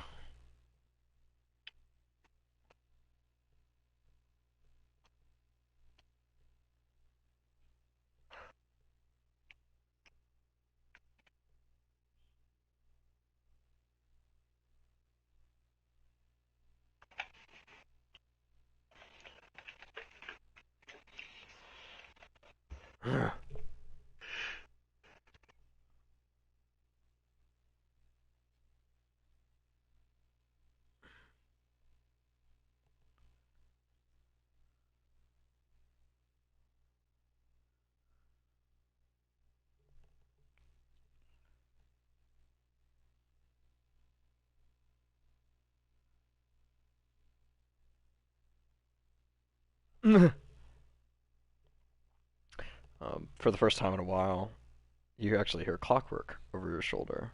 Um, and he says,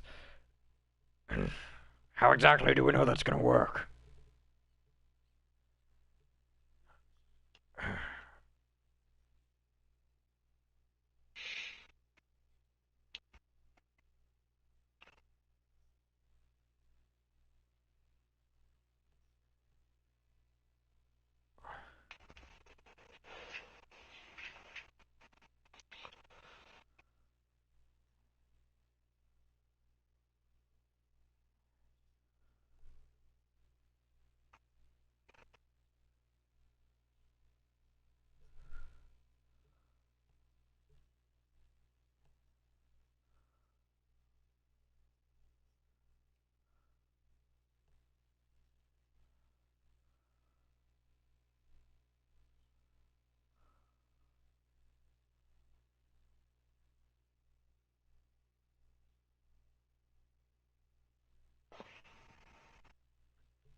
They could just be afraid.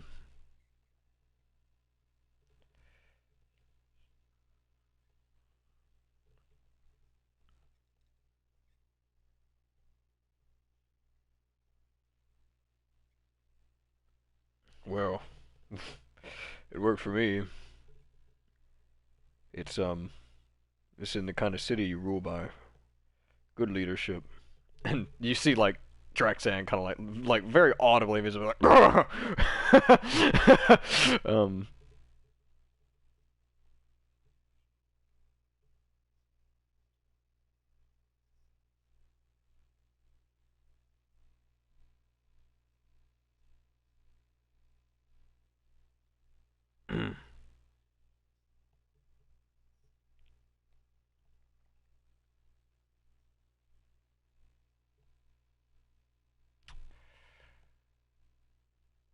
well, I mean if he's as powerful as we think he is, then it seems like he's the obvious winning side.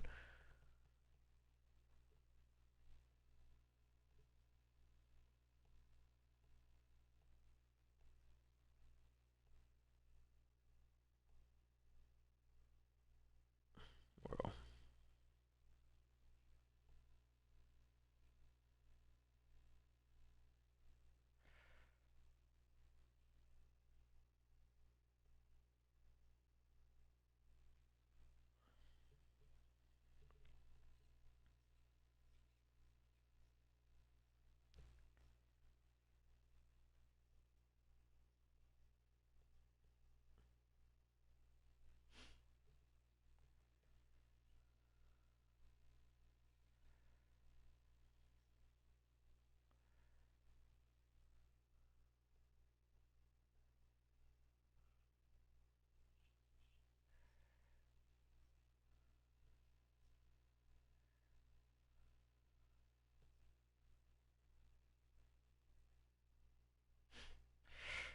you're sure you're not on my side? Oh,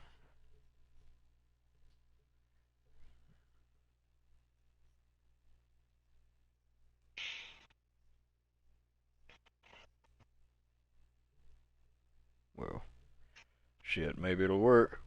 He kind of, you know, picks himself up. He's still got like a chain wrapped around his chest.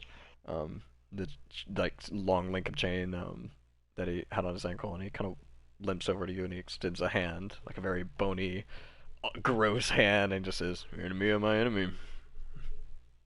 Who are we killing? Okay, like, are you? Who are we killing? Oh my god. hmm He cracks a very nasty, like, smirk. Like, you just want to punch him in the face, probably. The smirk is just so, like, shit eating grin. Like, ugh, just sends a chill down your spine.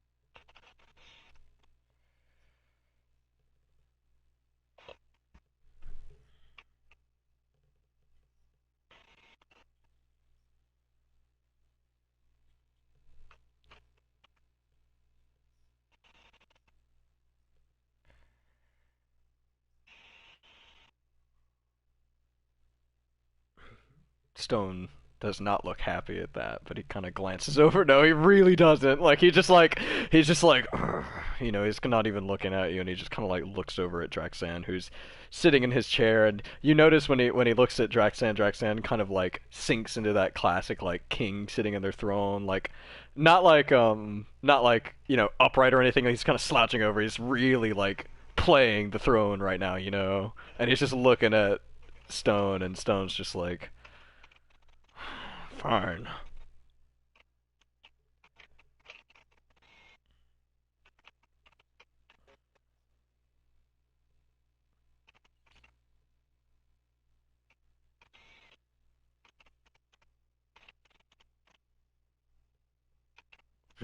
He's not much worse.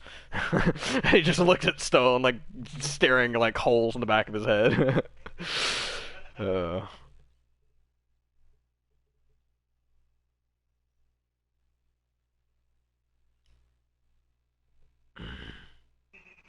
Mm. I'm imagining Kaz like returning that grin, and Ed is now uncomfortable as well. He's just like, shit. You can tell he's really out of it. Like, I mean, he hadn't done this in a while. In fact, he's probably still trying to figure out who he is. Um, really. Yeah. But and kind of the back of the room, you just hear. And what about the massive elephant in the room? I am a Goliath. No, I wasn't talking. That's a good point. I'll rephrase next time. What about the shattered plane? That is a threat that outweighs not only the city, but I mean our entire existence, the whole world, even.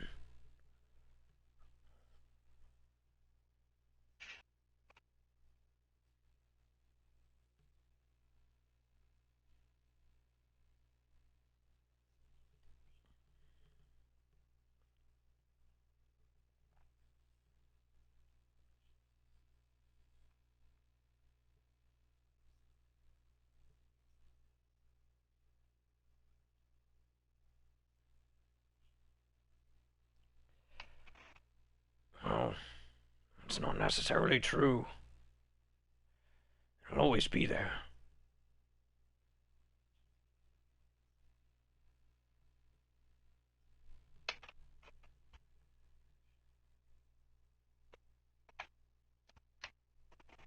Oops, sorry. Um, yeah, he kind of steps back and he's thinking about it. Sorry, one second. Um, messaging Mark. Yeah.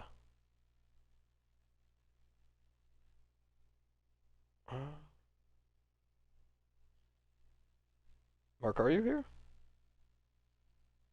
Yep. Yeah. You. I mean, you can say things. I gotta go. Okay, I'm that's fine. sorry. We're about to end. This is like right at the end, so we'll just. Besides, I gotta go. Alrighty. Well, All right. we'll be on. Probably talk to you guys later. Yeah, we'll be on after if you want to talk to us, join us. I'm sure we'll be playing Overwatch. So. All right. Alrighty. Well, thanks for joining us, man. No problem. Bye. Yep. So we'll just continue for just a minute or so more, just to wrap it up. Mm-hmm. And yeah, so Clockwork just kind of thinks about that. And you can tell he seems unsatisfied, and he kind of, hangs his head a little bit, and he kind of just, he looks at Tarathiel, over at Tarathiel, and he's just kind of like tapping his foot, shaking his head. He kind of puts his hands on his hips. Um,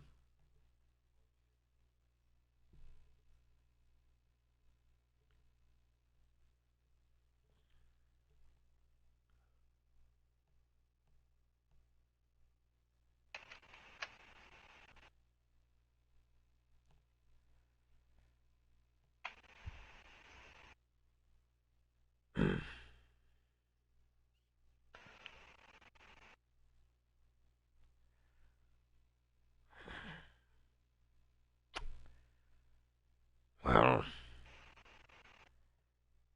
if we could figure out a way to attack the, well, not attack,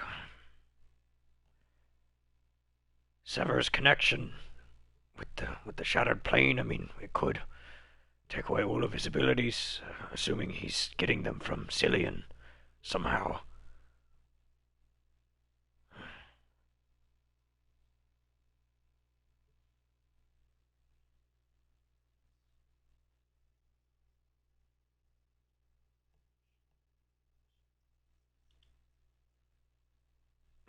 No. Are you kidding me? You're the best hands I've got at the moment for the work that matters. Well, not all the fetching people matters, but you know what I'm trying to say. Oh.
You just hear Clockwork like under his breath, like clearly not. And Xandar, or not Xand. Oh my God, Xandar! Where did that come from? Ah! Uh, I don't know why. I mean, okay, Draxan. Dragonborn? Yeah, I guess so, but like, why not Drake? Um, yeah, I guess that's true. Yeah. But yeah, Draxan. Xandar's a good Dragonborn name. Like, I'll give him that. That's not a bad Dragonborn name. Um, yeah. So yeah, Draxan. Um, I feel like Kelsey wanted to sing it right there. I, Yep. yep. I was waiting. I was like, oh, here it comes. I could hear it. I heard your thought. Um, Draxan No, continue. doesn't want to put on his red light. No, he is just thinking. He's looking at Clockwork, and he kind of returns his gaze back to you, and he's just like, if we even if we sever him, get him on his own. I mean, it's from what all of you say, he's too powerful for just us. What, 5, 6 to fight?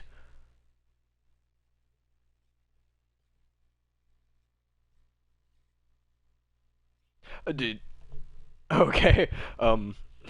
From what you guys said, even if we get him on his own, just 4, 5, 6 of us, maybe, it's too powerful to fight.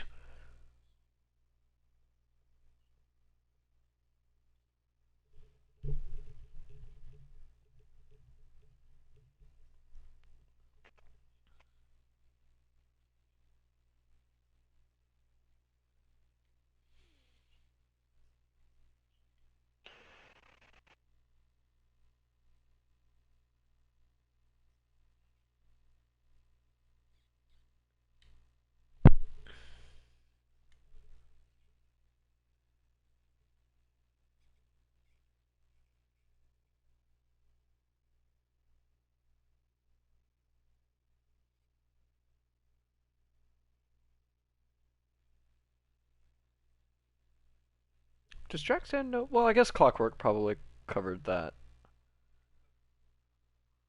Yeah, but yeah, that's what I was saying. I was like, what does Draxan know about that? But I guess that's what I was saying. I kind of I guess Clockwork probably skimmed over that. Um, and Draxan will just kind of be like, right. Mm.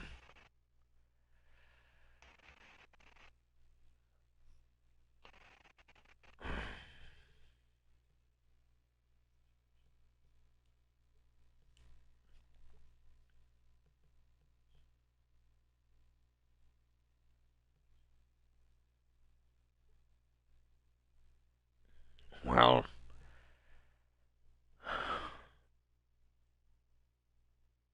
I can't guarantee that we can get everybody in the city in one place, but I'm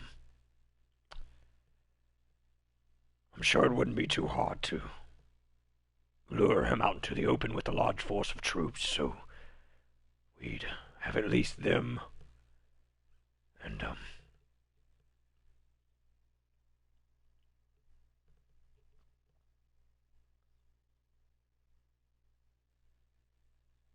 right.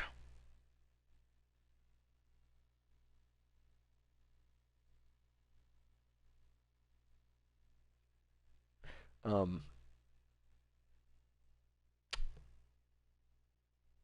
okay, we're gonna be ending soon. One last thing though, because he just kind of is like, yeah, yeah, and you can tell he's thinking. Um, you hear Clockwork's foot stop tapping behind you, Kaz. Um, you just hear him kind of mutter under his breath, Varian,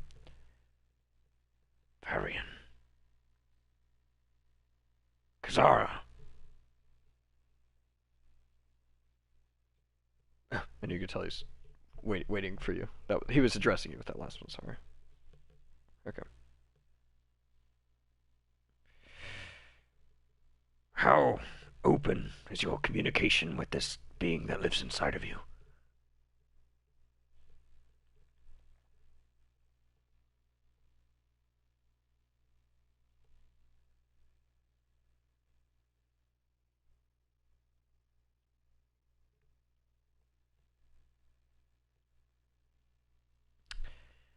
I I don't think we should understate her importance in all of this.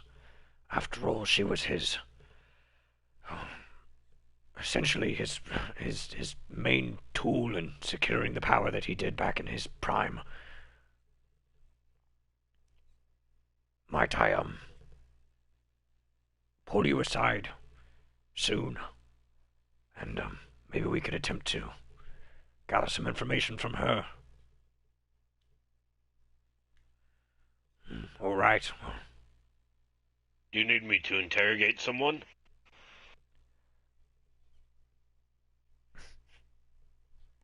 No, not exactly. Uh, maybe. I mean, well, does she like take over your person, or is she? All right. Yes. All right. What are we talking about? Just, just stay to your ale, mate. Shh, the adults are He talking. just he just goes and points to him and then starts drinking again. Of course he does. Okay. Um.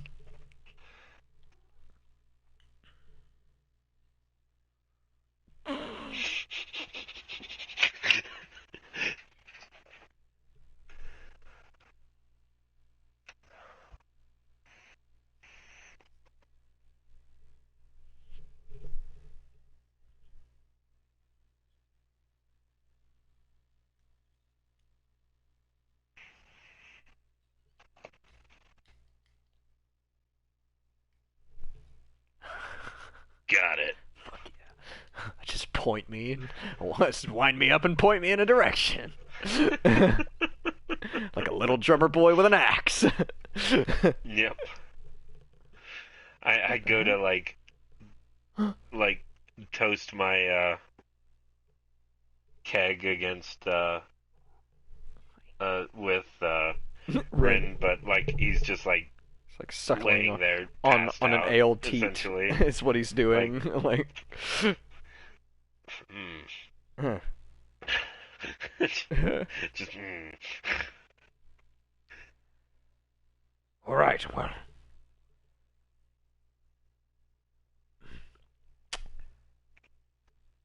Huh. It's going to be an interesting couple of days. And we'll end it there. It's been an interesting one. That's true. Less so for him. You guys have definitely gotten the fucking short end of the stick, but yeah, we'll call it there. Um I'm trying to decide, Kaz, if I want to arrange a solo session with you between now and uh mm, it might not be, yeah, it might not be next Tuesday. I've got my first in-person class next Tuesday, by the way, so I'll be getting up at like I'll either be getting up at like 6:30 or 7 and driving to the coast, and doing an online class, and then doing the in-person class, and then driving back. Um, What the fuck? yeah, or I'll be getting up and doing my. Oh, okay. So yeah, let me tell you. I don't know. I don't know if I've talked to you. Sorry, I don't know if I talked to you about that, Kels. Yeah. Um, yeah. So I've got same as last semester. I've got one in-person class that'll meet like every other week or something like that. Every other week. Yeah. Okay. Well, we met just Like to get. I every mean, third week or like every like second or third week. It might be every other week. It might be every other week. Basically, yeah. So like 2 weeks okay. between. So like we meet one week next week, and then we meet the third week. Yeah. Um. But yeah. The problem with it this semester is it's at the same spot. It's 11 in the morning on the coast. Is I've got a 9:30 to 10:45 class. So basically, I've got a 9:30 to 10:45 class. That's my fiction writing class, and then I've got 11 Yeah. to 12:15 is the in-person class. So it's like, shit, I don't have a place to stay down there anymore. So I've got to get up and drive, and that wasn't a problem if I was like, oh, I'll just get up, drive down there. But I've got a class, so I've either got to get up super early, drive down there, do the class, like, you know, go to the library or something somewhere where I have Wi-Fi and do that class on the days that we meet in person, and then go to the in-person class, or just like Zoom, on my phone in the car. which I'll have to talk to my teacher about. I'll probably try and ask her on Thursday. But yeah. Oh, let me in the stream. But yeah. So next or this coming Tuesday is the first in-person class. He said today. So um, I there's really no promises that I'll be up for a session. I imagine what I'll do is I'll do whatever, get back, take a nap, um, and then maybe do it. But I don't know. Does Wednesday work